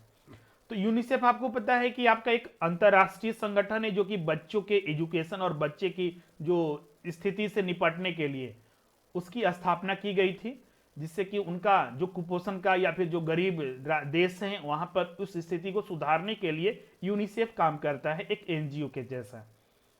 तो उसी के साथ ये करार किया गया झारखंड सरकार के द्वारा। अब ये झारखंड में इसे क्यों प्रारंभ किया गया है, समझौते के तहत क्या किया जाएगा, तो इसका उद्देश्य है हाई स्कूल और जो +2 स्कूल के छात्र छात्राएं हैं उन्हें निःशुल्क कैरियर काउंसलिंग कराया जाए। कैरियर काउंसलिंग में छात्र छात्राओं को 12वीं के बाद वह जिस क्षेत्र में कैरियर बनाना चाहते हैं उनकी जानकारी उन्हें दी जाएगी। हर छात्र को यह प्रॉब्लम होती है कि 10वीं के बाद हमें कौन सा स्ट्रीम लेना है, साइंस, आर्ट्स, कॉमर्स। 12वीं के बाद हमें कौन सा डिग्री करना चाहिए, कौन सा ग्रेजुएशन में एडमिशन लेना चाहिए, कहां कैरियर बनाना चाहिए, वो सबसे ज्यादा कंफ्यूजन होता है। तो इसी के लिए ये चलाया जा रहा है। इसमें आपका जो छात्र छात्राओं को देश के साथ जो भी विदेशियों भी अवसर है जहां पर वो पढ़ाई कर सकते हैं, स्कॉलरशिप के बारे में ये सारी जानकारी दी जाएगी। इस कैरियर काउंसलिंग में जो 9वीं से 12वीं तक के, ध्यान रखिएगा 9वीं से 12वीं तक के छात्र को इसका लाभ मिलेगा, क्योंकि आजकल तो आपका 9वीं से ही सारा चीज स्टार्ट हो जा रहा है कि आपको कौन सा सब्जेक्ट लेना चाहिए। तो इसीलिए 9वीं से 12वीं तक के करीब 2681 स्कूलों के 7,11,384 छात्र छात्राएं हैं जो लाभान्वित होंगे। अब आपके मन में यह सवाल उठेगा, इसमें तो पता चल गया कि सरकारी स्कूलों के छात्रों के लिए है, तो क्या सरकारी स्कूलों के अंतर्गत तो बहुत सारे स्कूल आते हैं, तो क्या सभी के लिए है 9वीं से 12वीं तक? तो हाँ, बिल्कुल अधिकतर इसमें शामिल है। जैसे कि आपका झारखंड एकेडमिक काउंसिल जैक के द्वारा जो उसका स्कूल है वो तो आएगा ही, जैसे कि यहाँ पर 2681 स्कूल था। इसके और से जितना भी मान्यता प्राप्त स्कूल है, एफिलेटेड स्कूल है, अल्पसंख्यक स्कूल है, मदरसा स्कूल है, कल्याण विभाग के जितने भी स्कूल है 9वीं से 12वीं तक, उन्हें उन छात्रों छात्राओं को भी इसका लाभ मिलेगा इस समझौते के तहत। इस समझौते का उद्देश्य ध्यान रखिएगा, निःशुल्क कैरियर काउंसलिंग कराया जाएगा कि आगे आपको अपना फ्यूचर किस फील्ड में बनाना चाहिए, किस सब्जेक्ट को लेना चाहिए, वो सारी जानकारी देगी। स्कॉलरशिप के बारे में अगर आप पढ़ाई करना चाहते हैं, चाहे देश में चाहे विदेश में, उन सब की जानकारी देने का इसका लक्ष्य रखा गया है। तो ये करेंट अफेयर्स में ध्यान रखिएगा। अगला हम लोग आते हैं जो आपका है झारखंड में पहले महिला विश्वविद्यालय की स्थापना की गई है। अब इसके बारे में जानते हैं। एजुकेशन के क्षेत्र में एक बड़ा बदलाव है, खासकर महिलाओं के लिए। झारखंड में तो बहुत सारे कॉलेजेस हैं महिलाओं के लिए स्पेशली, जैसे कि रांची में ही देखिएगा तो आपका वोमेन्स कॉलेज है, फिर निर्मला कॉलेज है, और भी कुछ जिलों में हैं, लेकिन यूनिवर्सिटी एक भी नहीं था। तो ये झारखंड का पहला महिला विश्वविद्यालय की स्थापना की गई है। इसका शिलान्यास किया गया है भारत के प्रधानमंत्री के द्वारा। 3 फरवरी 2019 को इसका शिलान्यास किया गया। जम्मू कश्मीर से इसका ऑनलाइन उद्घाटन किया, ऑनलाइन शिलान्यास किया गया था। जमशेदपुर ओमेन यूनिवर्सिटी इसका नाम होगा, और ये जमशेदपुर के सिद्धगौड़ा में जो सूर्य मंदिर के निकट 18 एकड़ की भूमि पर इसकी स्थापना की जाएगी। जो इसकी कुल लागत होगी 89 करोड़ रुपए होगी। इसमें जो केंद्र सरकार जो सहयोग देगी 33 करोड़ रुपए, और राज्य सरकार इसमें कुल खर्चा करेगी 56 करोड़ रुपए। इसके साथ ही वहां से ऑनलाइन उद्घाटन करते वक्त जो प्रधानमंत्री है उन्होंने झारखंड में गोड्डा में एक नया प्रोफेशनल कॉलेज प्रोजेक्ट की भी शुरुआत की थी।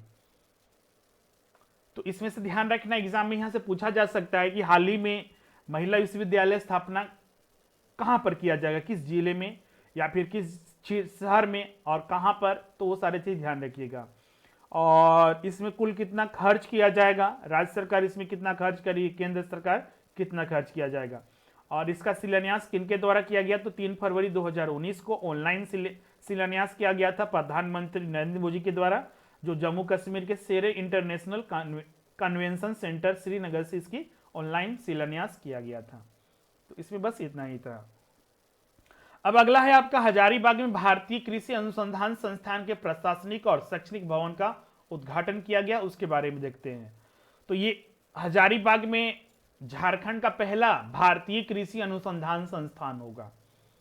भारतीय कृषि अनुसंधान संस्थान है क्या, तो ये आपका कृषि भारत का एक प्रमुख शैक्षणिक संस्थान है। रिसर्च बोल सकते हैं, कृषि के लिए रिसर्च अनुसंधान किया जाता है।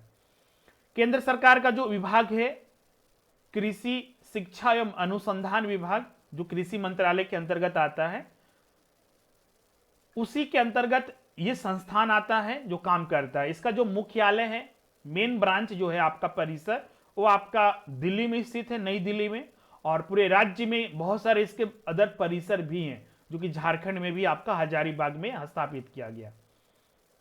इसकी मंजूरी दी गई थी, आपका 12वीं योजना के प्रस्ताव को मंजूरी दी गई थी, जो प्रधानमंत्री की जो कैबिनेट की बैठक हुई थी उसमें यह मंजूरी दी गई थी कि झारखंड में भी स्थापित किया जाएगा भारतीय कृषि अनुसंधान संस्थान।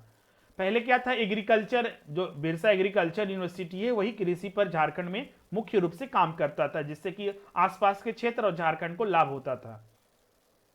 अब ये भी संस्थान इस पर काम करेगा, यहां पर भी पठन पाठ्य और शिक्षा प्रदान की जाएगी, जिससे कि यहाँ के छात्र छात्राओं को भी लाभ होगा और साथ ही आसपास के क्षेत्र और झारखंड को भी इससे लाभ होगा। इस संस्थान का स्थापना करने में जो कुल खर्च किए गए 200.78 करोड़ रुपए की स्वीकृति प्रदान की गई थी केंद्रीय मंत्रिमंडल के द्वारा, और इसे जो लक्ष्य रखा गया था 2019 तक इसे पूरा करने जाने का लक्ष्य रखा गया था, और अपने समय पर यह पूरा भी हो गया है। इसका जो शिलान्यास किया गया था वर्ष 2015 में किया गया था, मतलब कि करीब इसे 4 साल बनने में लगे। उस समय लक्ष्य भी रखा गया था कि 2019 तक ये बन जाना चाहिए, और ये अपने समय पर बना भी। अब बात उठता है कि ये कहां बनाया गया है, तो इसका स्थापना जो है हजारीबाग के जनपद के बरही के जो गोरिया कर्मा गांव है वहां पर इसकी स्थापना की गई है। जैसा कि हमने बताया वर्ष 2015 में प्रधानमंत्री के द्वारा इसका आधारशिला रखी गई थी, शिलान्यास किया गया था, और इसका उद्घाटन जो उस समय के 2019 में, चूंकि आपको पता है कि 2019 में जून या जुलाई में आपका लोकसभा चुनाव हुआ था, तो उस चुनाव के बाद अभी जो वर्तमान में कृषि मंत्री है नरेंद्र सिंह तोमर हैं, लेकिन उस समय जो इससे पहले वाले जो कृषि मंत्री थे वो थे आपका राधा मोहन सिंह, उन्हीं के द्वारा 27 जनवरी 2019 को इसका उद्घाटन किया गया था इस संस्थान का। अब इस संस्थान में क्या क्या किया जाएगा, तो इस कृषि अनुसंधान संस्थान में कृषि के साथ यहां पर कृषि भी होगा और कृषि के साथ अन्य जो इससे संबंधित गतिविधियां हैं, कार्यक्रम हैं, जो इससे संबंधित जो कार्य हैं वो भी यहां पर शामिल किया जाएगा, उस पर रिसर्च होंगे। जैसे कि आपका बागवानी, वानिकी, पशुपालन, मत्स्य पालन, मुर्गी पालन, सुअर पालन, रेशम कीट, लाख और मधुमक्खी पालन आदि के संबंध में यहां पर अध्ययन भी कराया जाएगा, अध्यापन, शोध कार्य भी किए जाएंगे। ये जो संस्थान है आपका भारतीय कृषि अनुसंधान संस्थान, जैसा कि हमने बताया आपका नई दिल्ली में इसका मुख्यालय स्थित है, मुख्य परिसर। अब जो नई दिल्ली में स्थित है उसके उसमें जो काम नहीं होता उसके अलावा भी यहाँ पर कुछ काम होंगे, जैसे कि यहाँ पर इसमें फसल विज्ञान, प्राकृतिक संसाधन प्रबंधन और पशु विज्ञान संबंधित अनुसंधान के लिए भी अलग से स्कूल होगा। हजारीबाग के जो स्थापित किया जा रहा है भारतीय कृषि अनुसंधान संस्थान, और इस पर आपका काम प्रारंभ हो गया है पिछले साल से ही और ये चल रहा है। तो ये सारे संस्थान होते हैं मुख्य संस्थान जिसके बारे में आपको ध्यान रखना होता है। करेंट अफेयर्स में पढ़ेगा तो वहां पर भी पढ़ना है, और ऐसे भी आपका जब शैक्षणिक संस्थान के बारे में पढ़ना है तो वहां पर भी इसके बारे में आपको नॉलेज रखना होगा, क्योंकि एग्जाम में पूछा जा सकता है। तो आई होप यहाँ पर सारा आपको डाउट क्लियर हो गया होगा और आपको कॉन्सेप्ट एक मिला होगा। अब अगला है आपका, झारखंड के देवघर में बाबा वैद्यनाथ संस्कृत विद्यालय की स्थापना की जाएगी। इसकी घोषणा की गई थी पिछले साल ही 2019 में। उस समय जो मुख्यमंत्री थे रघुवर दास, उन्हीं की कैबिनेट की बैठक में एक विधेयक लाया गया था। इस विधेयक का नाम था झारखंड राज्य विश्वविद्यालय संशोधन विधेयक 2019। इसे विधानसभा में पारित किया गया था। अभी के जो वर्तमान सरकार के जो मुख्यमंत्री, उनकी पार्टी है जेएमएम, झारखंड मुक्ति मोर्चा, उन्होंने इसका बहिष्कार किया था, लेकिन इसकी मंजूरी मिल चुकी थी। अब इसमें बात करते हैं कि इसका उद्देश्य क्या है। तो इसका उद्देश्य जो होगा आपका, प्रारंभ में पहले यहां पर एक्चुअली संस्कृत विश्वविद्यालय है। एग्जाम में अगर कंफ्यूज भी कीजिएगा तो आप ध्यान रखिएगा, देवघर, ये देवघर में स्थापित किया जा रहा है। देवघर का मतलब ही होता है देव का घर, और प्राचीन काल में संस्कृत का एक विशेष महत्व था हमारे प्राचीन भारत के लिए, अभी भी है, लेकिन उस भाषा की महत्वता कम हो गई है। लेकिन अभी भी जो इसके दार्शनिक लोग हैं या फिर जो इसके ज्योतिष है, वेद वेदांत है, सारा संस्कृत में ही, उसका जो मूल लिखा हुआ ग्रंथ है वो सिर्फ संस्कृत में ही है, मूल ग्रंथ। उसके बाद में ट्रांसलेट किया गया है। तो इसी को ध्यान में रखते हुए इस संस्कृत विश्वविद्यालय की स्थापना की जाएगी। इसमें आपका वेद वेदांत हो गया, ज्योतिष, साहित्य, व्याकरण सहित 7 स्नातकोत्तर पीजी डिपार्टमेंट होंगे, पोस्ट ग्रेजुएट, जहां की इसमें स्थापना किए जाने का निर्णय लिया गया है। अब देखिए इसका शिलान्यास और इसके लिए कब काम प्रारंभ होता है, इसकी घोषणा होगी तो हम आपको इन्फॉर्म करेंगे। लेकिन यहाँ पर एग्जाम में क्या आ सकता है, तो बाबा वैद्यनाथ संस्कृत विश्वविद्यालय कहाँ स्थापित होगा, या फिर सिंपल भी लिखा जाए कि संस्कृत विश्वविद्यालय कहाँ स्थापित किया जाएगा, तो ये झारखंड के देवघर जिले में स्थापित होगा, और ये राज्य का पहला संस्कृत विश्वविद्यालय होगा। और यहाँ पर क्या क्या कार्य होंगे उसको ध्यान में रखना है। इसके लिए एक विधेयक पारित हुआ था, झारखंड राज्य विश्वविद्यालय संशोधन विधेयक 2019, उसी के तहत इसे मंजूरी मिली थी।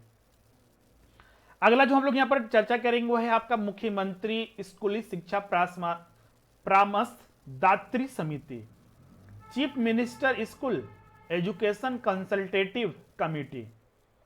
ये एक तरह का कमेटी है, तो शिक्षा व्यवस्था को सुधारने के लिए, खासकर स्कूली शिक्षा, यहां पर देखिएगा स्कूली शिक्षा से संबंधित है ये समिति। तो स्कूली शिक्षा को सुधारने के लिए समिति का गठन किया गया था सितंबर 2019 में। अब समझते हैं कि इसमें क्या क्या मेंबर होंगे, कौन कौन कार्य करेंगे, क्या चीज पर प्रमुख कार्य किया जाएगा, और ये किस विभाग के तहत संचालित होगा, उसे समझते हैं एक एक करके। सबसे पहले समिति के बारे में कुछ आपको बताते हैं। तो इस समिति का गठन जो किया गया है, झारखंड सरकार का जो स्कूली शिक्षा एवं साक्षरता विभाग है उसके द्वारा किया गया है। उसी के परामर्श पर, सिफारिश पर इसका गठन करने का निर्णय झारखंड सरकार ने लिया था। इसका गठन सितंबर 2019 में पिछला साल ही किया गया। इस समिति का जो उद्देश्य है, स्कूली शिक्षा में महत्वपूर्ण सुधार करना और उनकी गुणवत्ता में बढ़ोतरी करना।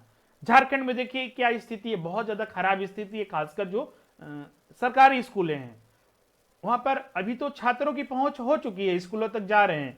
कुछ क्षेत्र हैं जहां पर ये चीजें नहीं उपलब्ध है, लेकिन फिर भी क्वालिटी पर अभी ज्यादा ध्यान देने की जरूरत है, गुणवत्ता पर, जो कि सरकारी स्कूलों में नहीं मिल पाता है बच्चों को। शिक्षक भी वैसे नहीं है कि जो कि, और जाते भी हैं शिक्षक भी है तो वहां पर पढ़ाते नहीं है, सोए रहते हैं। तो इस पर भी तो काम करना ही होगा। साथ ही वहां पर जैसे कि किताबें हो गई, स्मार्ट क्लासेस हो गए, और अन्य कार्य, जैसे कि कुछ छात्र आते ही नहीं है, ड्रॉप आउट का समस्या है। तो उन सारी चीजों को ध्यान में रखते हुए इस समिति का गठन किया गया है, जो कि समय समय पर अपना कार्य करेगी। बैठक होगा, इसमें निर्णय लिया जाएगा। आपको ये जान के पता चलेगा आपको आगे कि इसके जो सदस्य के जो मेन जो मेंबर होंगे, अध्यक्ष, वो खुद मुख्यमंत्री होंगे झारखंड के, जो रहेंगे कभी भी। तो ये एक अच्छी पहल है, जिससे तो कुछ लाभ मिलेगा ही झारखंड को। राज्य में स्कूली शिक्षा से संबंधित विषयों पर परामर्श देने के लिए राज्य में स्कूली मुख्यमंत्री स्कूली शिक्षा परामर्शदात्री समिति का गठन होगा। सबसे खास बात यह है कि इस समिति के जो अध्यक्ष होंगे स्वयं मुख्यमंत्री होंगे, जो उस समय रहेंगे, अभी जैसे कि हेमंत सोरेन होंगे। अभी बात करें अगर इस समिति के बारे में, तो जैसा कि हमने बताया कि ये परामर्श देने का काम करेगी और स्कूली शिक्षा एवं साक्षरता विभाग के द्वारा गठित किया गया है। अब बात करते हैं कि इस समिति में कुल कितने सदस्य होंगे। इस समिति में आपका कुल 22 सदस्य होंगे और समिति की बैठक प्रत्येक 4 माह पर होगी, अवलोकन करने के लिए, परामर्श देने के लिए। और इसमें आवश्यकता अनुसार इसमें बैठक को जरूरत पड़ने पर बुलाया भी जा सकता है एवं उप समिति गठित कर निर्णय भी लिया जा सकेगा। इस समिति के माध्यम से स्कूली शिक्षा विभाग जो एवं साक्षरता विभाग है उसके द्वारा जो जारी आंकड़े के अनुसार बताया गया है कि करीब इससे वर्तमान में जो 35,447 प्राथमिक एवं मध्य विद्यालय, 2,875 माध्यमिक विद्यालय, 846 प्लस 2 उच्च विद्यालय एवं 291 आवासीय विद्यालय संचालित हैं, उन्हें लाभ मिलेगा इस समिति से। इसके अलावा राज्य में जो 28 केंद्रीय विद्यालय हैं, 26 नवोदय विद्यालय, सीबीएसई एवं आईसीएसई बोर्ड, मतलब कि हर एक स्कूल के लिए ये एप्लीकेबल होगा। सिर्फ सरकारी स्कूलों को ही कंसीडर नहीं कीजिएगा, हर एक के लिए ये लागू होगा। सीबीएसई आईसीएसई बोर्ड से जो मान्यता प्राप्त 387 स्कूल है झारखंड में, झारखंड एकेडमिक काउंसिल के द्वारा जो स्वीकृत जो एफिलेटेड स्कूल है 357 विद्यालय, और साथ ही आपका जो कल्याण विभाग है झारखंड सरकार के अंतर्गत जो संचालित है 170 विद्यालय, उन्हें इससे लाभ मिलेगा। राज्य में जितने भी संचालित है स्कूल हैं, चाहे वो प्राइवेट सेक्टर के हो, चाहे आपका सरकारी गवर्नमेंट हो, चाहे प्राइवेट हो, निजी हो या फिर सार्वजनिक, सभी को एक समान गुणवत्तापूर्ण शिक्षा प्रदान करना ये सरकार का लक्ष्य है, इसीलिए इस समिति का गठन किया गया है। साथ ही जीरो ड्रॉप आउट, मतलब कि कोई भी छात्र बीच में पढ़ाई न छोड़ सके, मतलब कि ड्रॉप आउट हो, उस चीज को लक्ष्य निर्धारित किया जाएगा और इसे प्राप्त करना भले ही राज्य में चुनौती है, खासकर सरकारी स्कूलों में, लेकिन ये लक्ष्य प्राप्त करने का लक्ष्य रखा गया है इसमें।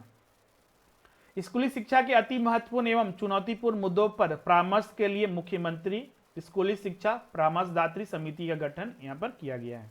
अब समिति में जो हमने बोला कि 22 सदस्य होंगे, तो इसमें कौन कौन शामिल होंगे, तो इसमें से ज्यादा आपको ध्यान में नहीं रखना, यहाँ पर तो हर डिटेल में दिया हुआ है।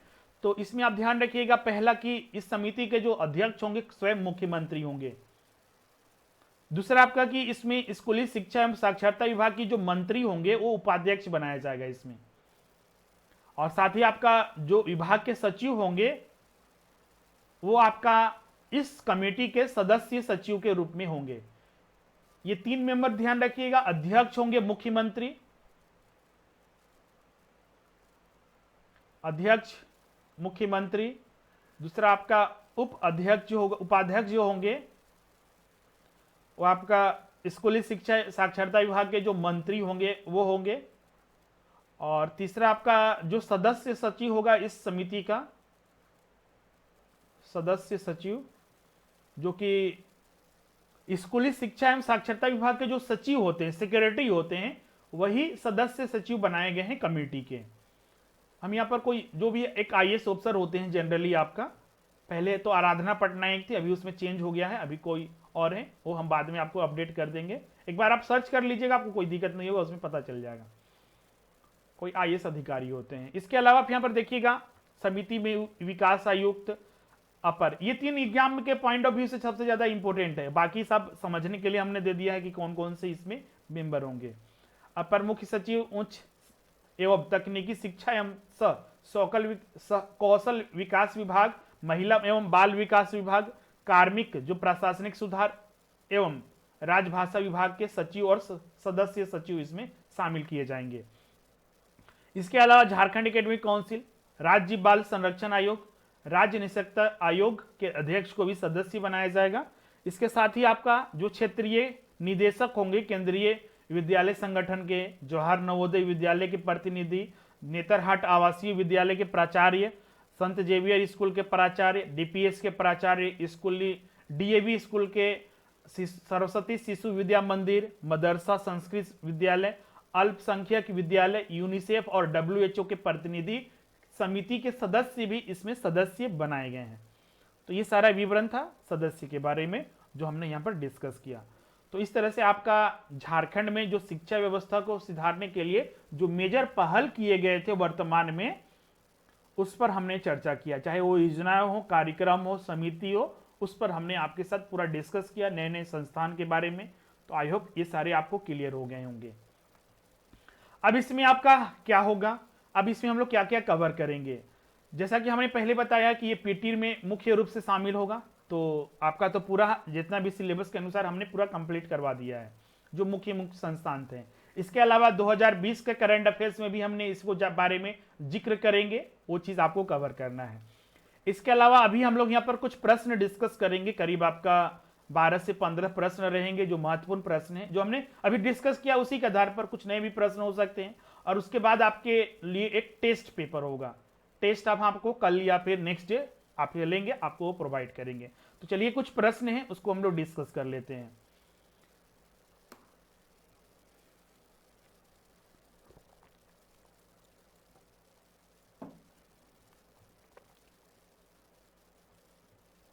अब आइए हम लोग आते हैं प्रश्न पर।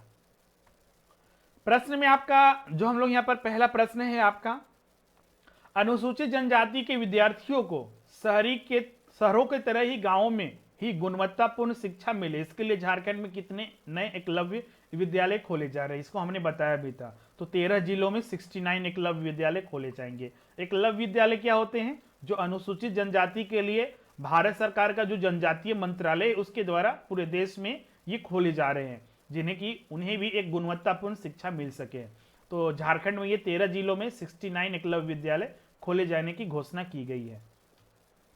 अगला प्रश्न है आपका, ये हमने आज ही पढ़ाया है, शिक्षा क्षेत्र में गुणवत्ता लाने हेतु नीति आयोग की पहल 7, जो आपका फुल फॉर्म होता है sustainable action for transforming human capital, में किस राज्य को शामिल किया गया है। मध्य प्रदेश, झारखंड, उड़ीसा और डी है आपका उपयुक्त सभी। तो राइट आंसर आपका डी होगा, उपर्युक्त सभी, क्योंकि झारखंड भी इसमें भी था, मध्य प्रदेश और उड़ीसा में, ये तीनों में चलाया जाएगा।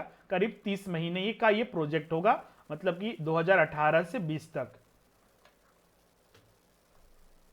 ये आज ही हमने डिस्कस किया है। अगला है आपका, झारखंड में मुख्यमंत्री मेधा छात्रवृत्ति योजना के तहत राज्य स्तर पर चयनित छात्राओं को सालाना कितने रुपए आर्थिक सहायता देने की प्रावधान किया गया है। तो पार्ट 1 में जो हमने चर्चा किया था उसमें ये था, लास्ट में आप देखिएगा वहां पर मिलेगा। तो इसका सही उत्तर होगा आपका 12,000 रुपए इसमें देने का प्रावधान किया गया था। अगला है आपका प्रश्न संख्या 4। इस तरह के डिफिकल्ट प्रश्न भी सॉल्व करेंगे जिससे कि हमको एग्जाम में दिक्कत ना हो। बहुत कम चांसेस होते हैं कि इस तरह के डिफिकल्ट प्रश्न आते हैं, लेकिन अगर आ जाए तो आपको सॉल्व करने में इजी पड़ेगा। और साथ ही अगर हम इस तरह के प्रश्न सॉल्व कर देते हैं तो हमारा कॉन्सेप्ट भी अलग तरीके से डेवलप होता है, जिससे कि बहुत सारे चीजें तथ्य में हमको याद हो जाते हैं और उसका उपयोग हम लोग डायरेक्ट प्रश्नों के लिए कर सकते हैं।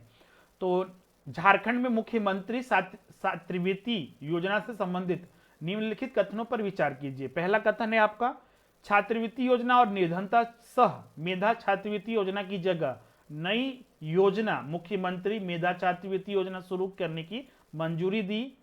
दूसरा कथन है आपका, इसके तहत राज्य, जिला एवं प्रखंड स्तर पर परीक्षा के जरिए कक्षा 6 से 12वीं तक के छात्र छात्राओं का चयन किया जाएगा। तीसरा कथन है आपका, राज्य स्तर पर 1000, जिला स्तर पर कम से कम 100 और प्रखंड स्तर पर 20 छात्रों को इसका लाभ मिलेगा। अब आपको बताना है कि इनमें से कौन सा कथन सही है। तो हमने तो आपको बताया था, जो मुख्यमंत्री मेधा छात्रवृत्ति योजना है, पहले से 2 योजनाएं चल रही थी, छात्रवृत्ति योजना, मुख्यमंत्री छात्रवृत्ति योजना, और निर्धनता सह मेधा छात्रवृत्ति योजना। उसकी जगह पर ये नई मुख्यमंत्री मेधा छात्रवृत्ति योजना ये प्रारंभ की गई है, जो कि एक नई योजना होगी। ये बिल्कुल सही है, पहला कथन बिल्कुल सही है। राज्य, जिला और प्रखंड स्तर पर इसमें परीक्षा के जरिए चयन किया जाएगा, बिल्कुल सही है। लेकिन क्लास 9 से 12वीं तक, न कि 6 से 12वीं तक, इसीलिए आपका ये गलत होगा। ध्यान रखिएगा, क्लास 9 से 12वीं तक एग्जाम में यही पूछ देगा डायरेक्ट। तो वहां पर स्टूडेंट कंफ्यूज कर जाते हैं, तो इसको आपको ध्यान रखना है। तीसरा कथन भी बिल्कुल सही है, क्योंकि राज्य स्तर पर यहां पर 1000 बच्चों का चयन होगा और जिला स्तर पर कम से कम 100 और प्रखंड स्तर पर कम से कम आपका 20 छात्रों का चयन किया जाएगा और इन्हें लाभ दिया जाएगा। तो इसमें से आपका पहला और तीसरा कथन ही सही है, तो राइट आंसर आपका यहां पर सी होगा। अगला प्रश्न है आपका, झारखंड राज्य के हाई स्कूलों में कृषि की पढ़ाई शुरू होगी। अप्रैल 2019 से शुरू होने वाले नए सत्र से पायलट प्रोजेक्ट के तहत कितने स्कूलों में इसकी शुरुआत की जाएगी? तो आज ही हमने बताया है, जो खेती वगैरह या फिर कृषि संबंधित 7 ट्रेंड में पढ़ाई शुरू किया जाएगा, उसमें आपका 215 स्कूलों को लक्ष्य रखा गया, हाई स्कूलों को। उसमें अभी 19-20 में आपका 45 स्कूलों में प्रारंभ किया गया है। Right answer B. अगला प्रश्न है आपका, रांची विश्वविद्यालय से संबंधित निम्नलिखित कथनों पर विचार कीजिए। पहला कथन है आपका, रांची विश्वविद्यालय की स्थापना 12 जुलाई 1965 को की गई है, बिल्कुल ये सही है। दूसरा कथन है आपका, 2 जनवरी 1962 को पटना विश्वविद्यालय से बिहार विश्वविद्यालय को अलग किया गया, जो कि बिल्कुल गलत है, क्योंकि ये 62 नहीं था, 52 था। क्लियर है? हमने इसका डायग्राम भी आपको ट्री के रूप में बनाया था कल के सेशन में, जिसमें था आपका कि पटना यूनिवर्सिटी से अलग हुआ बिहार यूनिवर्सिटी। बिहार यूनिवर्सिटी से 2 यूनिवर्सिटी बने, एक भागलपुर यूनिवर्सिटी जो बिहार में अभी पड़ता है, और एक आपका रांची यूनिवर्सिटी जो झारखंड के अंतर्गत आया। तो झारखंड रांची यूनिवर्सिटी से भी 3 यूनिवर्सिटी अलग होके बने। ये बिहार यूनिवर्सिटी आपका बना था आपका 1952 में, रांची यूनिवर्सिटी बना 1960 में, और 1992 में बना था आपका विनोबा भावे यूनिवर्सिटी। नीलांबर पीतांबर यूनिवर्सिटी 2009 में, जनवरी 2009 में, और एक आपका कुल्हान यूनिवर्सिटी 2009 में। तो ये आपका तथ्य थे जिसको ध्यान में रखना है। तो यहाँ पर आपका सिर्फ पहला कथन गलत सही है और दूसरा कथन गलत है, इसीलिए राइट आंसर आपका यहाँ पर ए होगा। यहाँ पर राइट आंसर ये है, यहाँ पर इसको इग्नोर कीजिएगा। अगला है आपका, झारखंड के कितने विश्वविद्यालय को NAAC राष्ट्रीय मूल्यांकन एवं प्रत्यायन परिषद ने ए ग्रेड दिया है? कल हम जब रांची यूनिवर्सिटी के बारे में आपको बता रहे थे, आप उस वीडियो को ध्यान से देखे भी होंगे, हमने आपको नोट भी कराया था कि रांची यूनिवर्सिटी को कितना ग्रेडिंग दिया गया है। NAAC के द्वारा ये ग्रेडिंग दिया जाता है, तो आपको बताना है कि ए ग्रेडिंग कितने संस्थाओं को दिया गया है। तो इसका सही उत्तर होगा डी, इसको नोट कर लीजिएगा। झारखंड के किसी भी विश्वविद्यालय को NAAC के द्वारा A++ और A++ और A इस तरह का कोई भी ग्रेडिंग नहीं दिया गया है। सबसे बेस्ट ग्रेडिंग है B++, जो कि रांची यूनिवर्सिटी को दिया गया है। अभी यहां पिछला साल ही आपका ये एक न्यूज़पेपर में आया था, तो उसमें से हमने ये कंसीडर किया है। कुछ संस्थानों, कुछ विश्वविद्यालय को ग्रेडिंग आप ध्यान रख लीजिएगा। रांची यूनिवर्सिटी को हमने बताया B++, उसके बाद कुल्हान यूनिवर्सिटी को जो दिया गया है C दिया गया है, विनोबा भावे यूनिवर्सिटी को जो दिया गया है आपका B दिया गया है। तो ये ग्रेडिंग दिया हुआ है। NAAC आपके बारे में जानते हैं कि ये NAAC होता क्या है। NAAC, national assessment and accreditation council, जिसकी स्थापना 1949 में की गई थी। यह भारत सरकार का एक प्रमुख संस्थान है, जो कि आपका जो भी भारत के उच्च शैक्षणिक संस्थान है और जो शिक्षण संस्थान है उनका आकलन करता है और उनको मान्यता प्रत्यायन देने का ये काम करता है। उसमें क्वालिटी क्या है, किस तरह से वो काम करती हैं। यूजीसी से कंफ्यूज नहीं कीजिएगा, यूजीसी अलग संस्थान है वो, हाँ इसके अंतर्गत ही आता है। यूजीसी क्या करता है, जितने भी यूनिवर्सिटीज है सारी को नियंत्रित करता है, उनका मान्यता देने का काम करता है, वो सारे चीज वही करता है। NAAC के द्वारा जो किया जाता है ये आपका जनरली क्वालिटी, वहां पर टीचर्स वगैरह या फिर अन्य संस्थान है, उसके आधार पर ये पॉइंटिंग आउट करता है, आकलन करता है। अगला प्रश्न है आपका, झारखंड में स्थित रांची विश्वविद्यालय को NAAC के द्वारा कौन सा ग्रेडिंग दिया गया है? अभी हमने बताया B++, सी आंसर होगा। अगला प्रश्न है आपका, झारखंड राज्य का पहला कोविड-19 अस्पताल MGM हॉस्पिटल जमशेदपुर, इस हॉस्पिटल की स्थापना कब की गई थी? ध्यान रखिएगा, कोविड-19 अस्पताल एमजीएम, मतलब कि वहां पर लैब टेस्टिंग की सुविधा पहली बार झारखंड में उपलब्ध कराई गई थी भारत सरकार के द्वारा। तो इस संस्थान का, इस हॉस्पिटल की स्थापना हमने कल ही बताया था 1961 में की गई थी। राइट आंसर आपका यहां पर सी होगा। अगला प्रश्न है आपका, एमजीएम अस्पताल जमशेदपुर वर्तमान में किस विश्वविद्यालय के साथ संबंध है, एफिलेटेड है? ये चीज हमने कल नहीं बताई थी, आज इसको आपको इसीलिए बोलते हैं कि प्रश्न भी सॉल्व करना जरूरी है, ये चीजें आपको पता चलती है। ऑप्शन है आपका Ranchi university, Kolhan university, Vinoba Bhave university और डी है आपका उपयुक्त सभी। तो इसके बारे में कुछ नोट कीजिएगा पहले।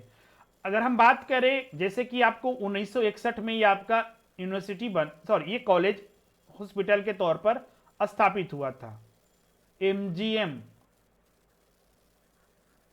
College and hospital Jamshedpur. 1961 में चूंकि रांची यूनिवर्सिटी बन गया था तो इसीलिए प्रारंभ में ये रांची यूनिवर्सिटी से अफिलिएटेड था। बाद में चूंकि इसका जो क्षेत्र आता है कोल्हान के अंतर्गत आता है, इसीलिए 2009 में जो कोल्हान यूनिवर्सिटी चाईबासा बना, 2009 में हमने ये ट्री बनाया था, ध्यान रखिएगा, 2009 में कोल्हान यूनिवर्सिटी चाईबासा का स्थापना किया गया।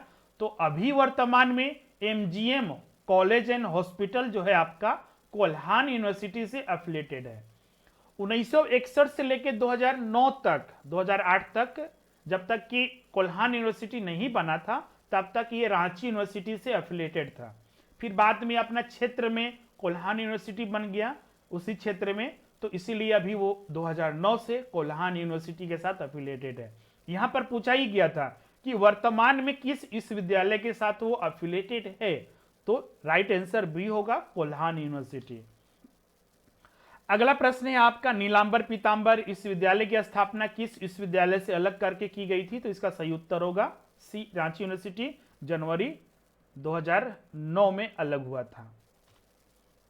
इस पर तो हमने ट्री बना के आपको दिखाया है, तो इसमें डिस्कस करने की जरूरत ही नहीं है। बिरसा कृषि विश्वविद्यालय की स्थापना कब की गई थी? इसका सही उत्तर होगा सी, कल ही हमने बताया है 1981 में। हमने आपको बताया था पहले ये बिरसा कृषि विश्वविद्यालय रांची एग्रीकल्चर कॉलेज के नाम से जाना जाता था, लेकिन बाद में आपका 1956 में ये रांची एग्रीकल्चर कॉलेज बना था बिहार के अंतर्गत, बिहार राज्य के अंतर्गत।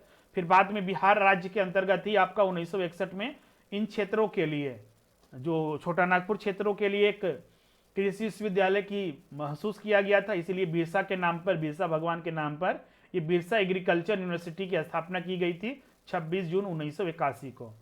उस समय जो तत्कालीन जो प्रधानमंत्री थे श्रीमती इंदिरा गांधी, उन्हीं के द्वारा इसका औपचारिक उद्घाटन किया गया था।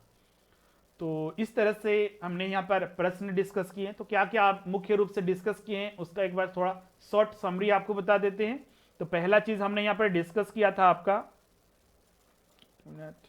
पहला चीज हमने डिस्कस किया था कि शिक्षा व्यवस्था क्या है, संख्या के आधार पर भी, जनगणना के आधार पर भी, जनगणना 2011 के आधार पर हमने लिटरेसी रेट वगैरह बताया था, साक्षरता दर वगैरह, पुरुष महिला ग्रामीण शहर जिले के आधार पर सारा चीज हमने डिस्कस किया।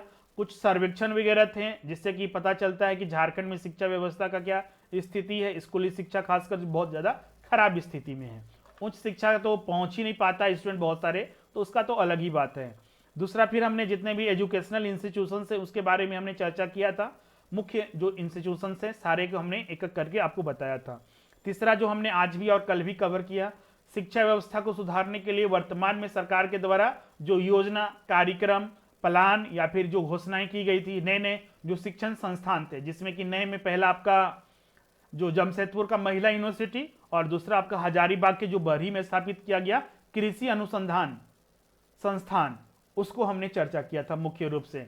इसके बाद हमने कुछ प्रश्नों को यहाँ पर डिस्कस किया, करीब 12 प्रश्न थे।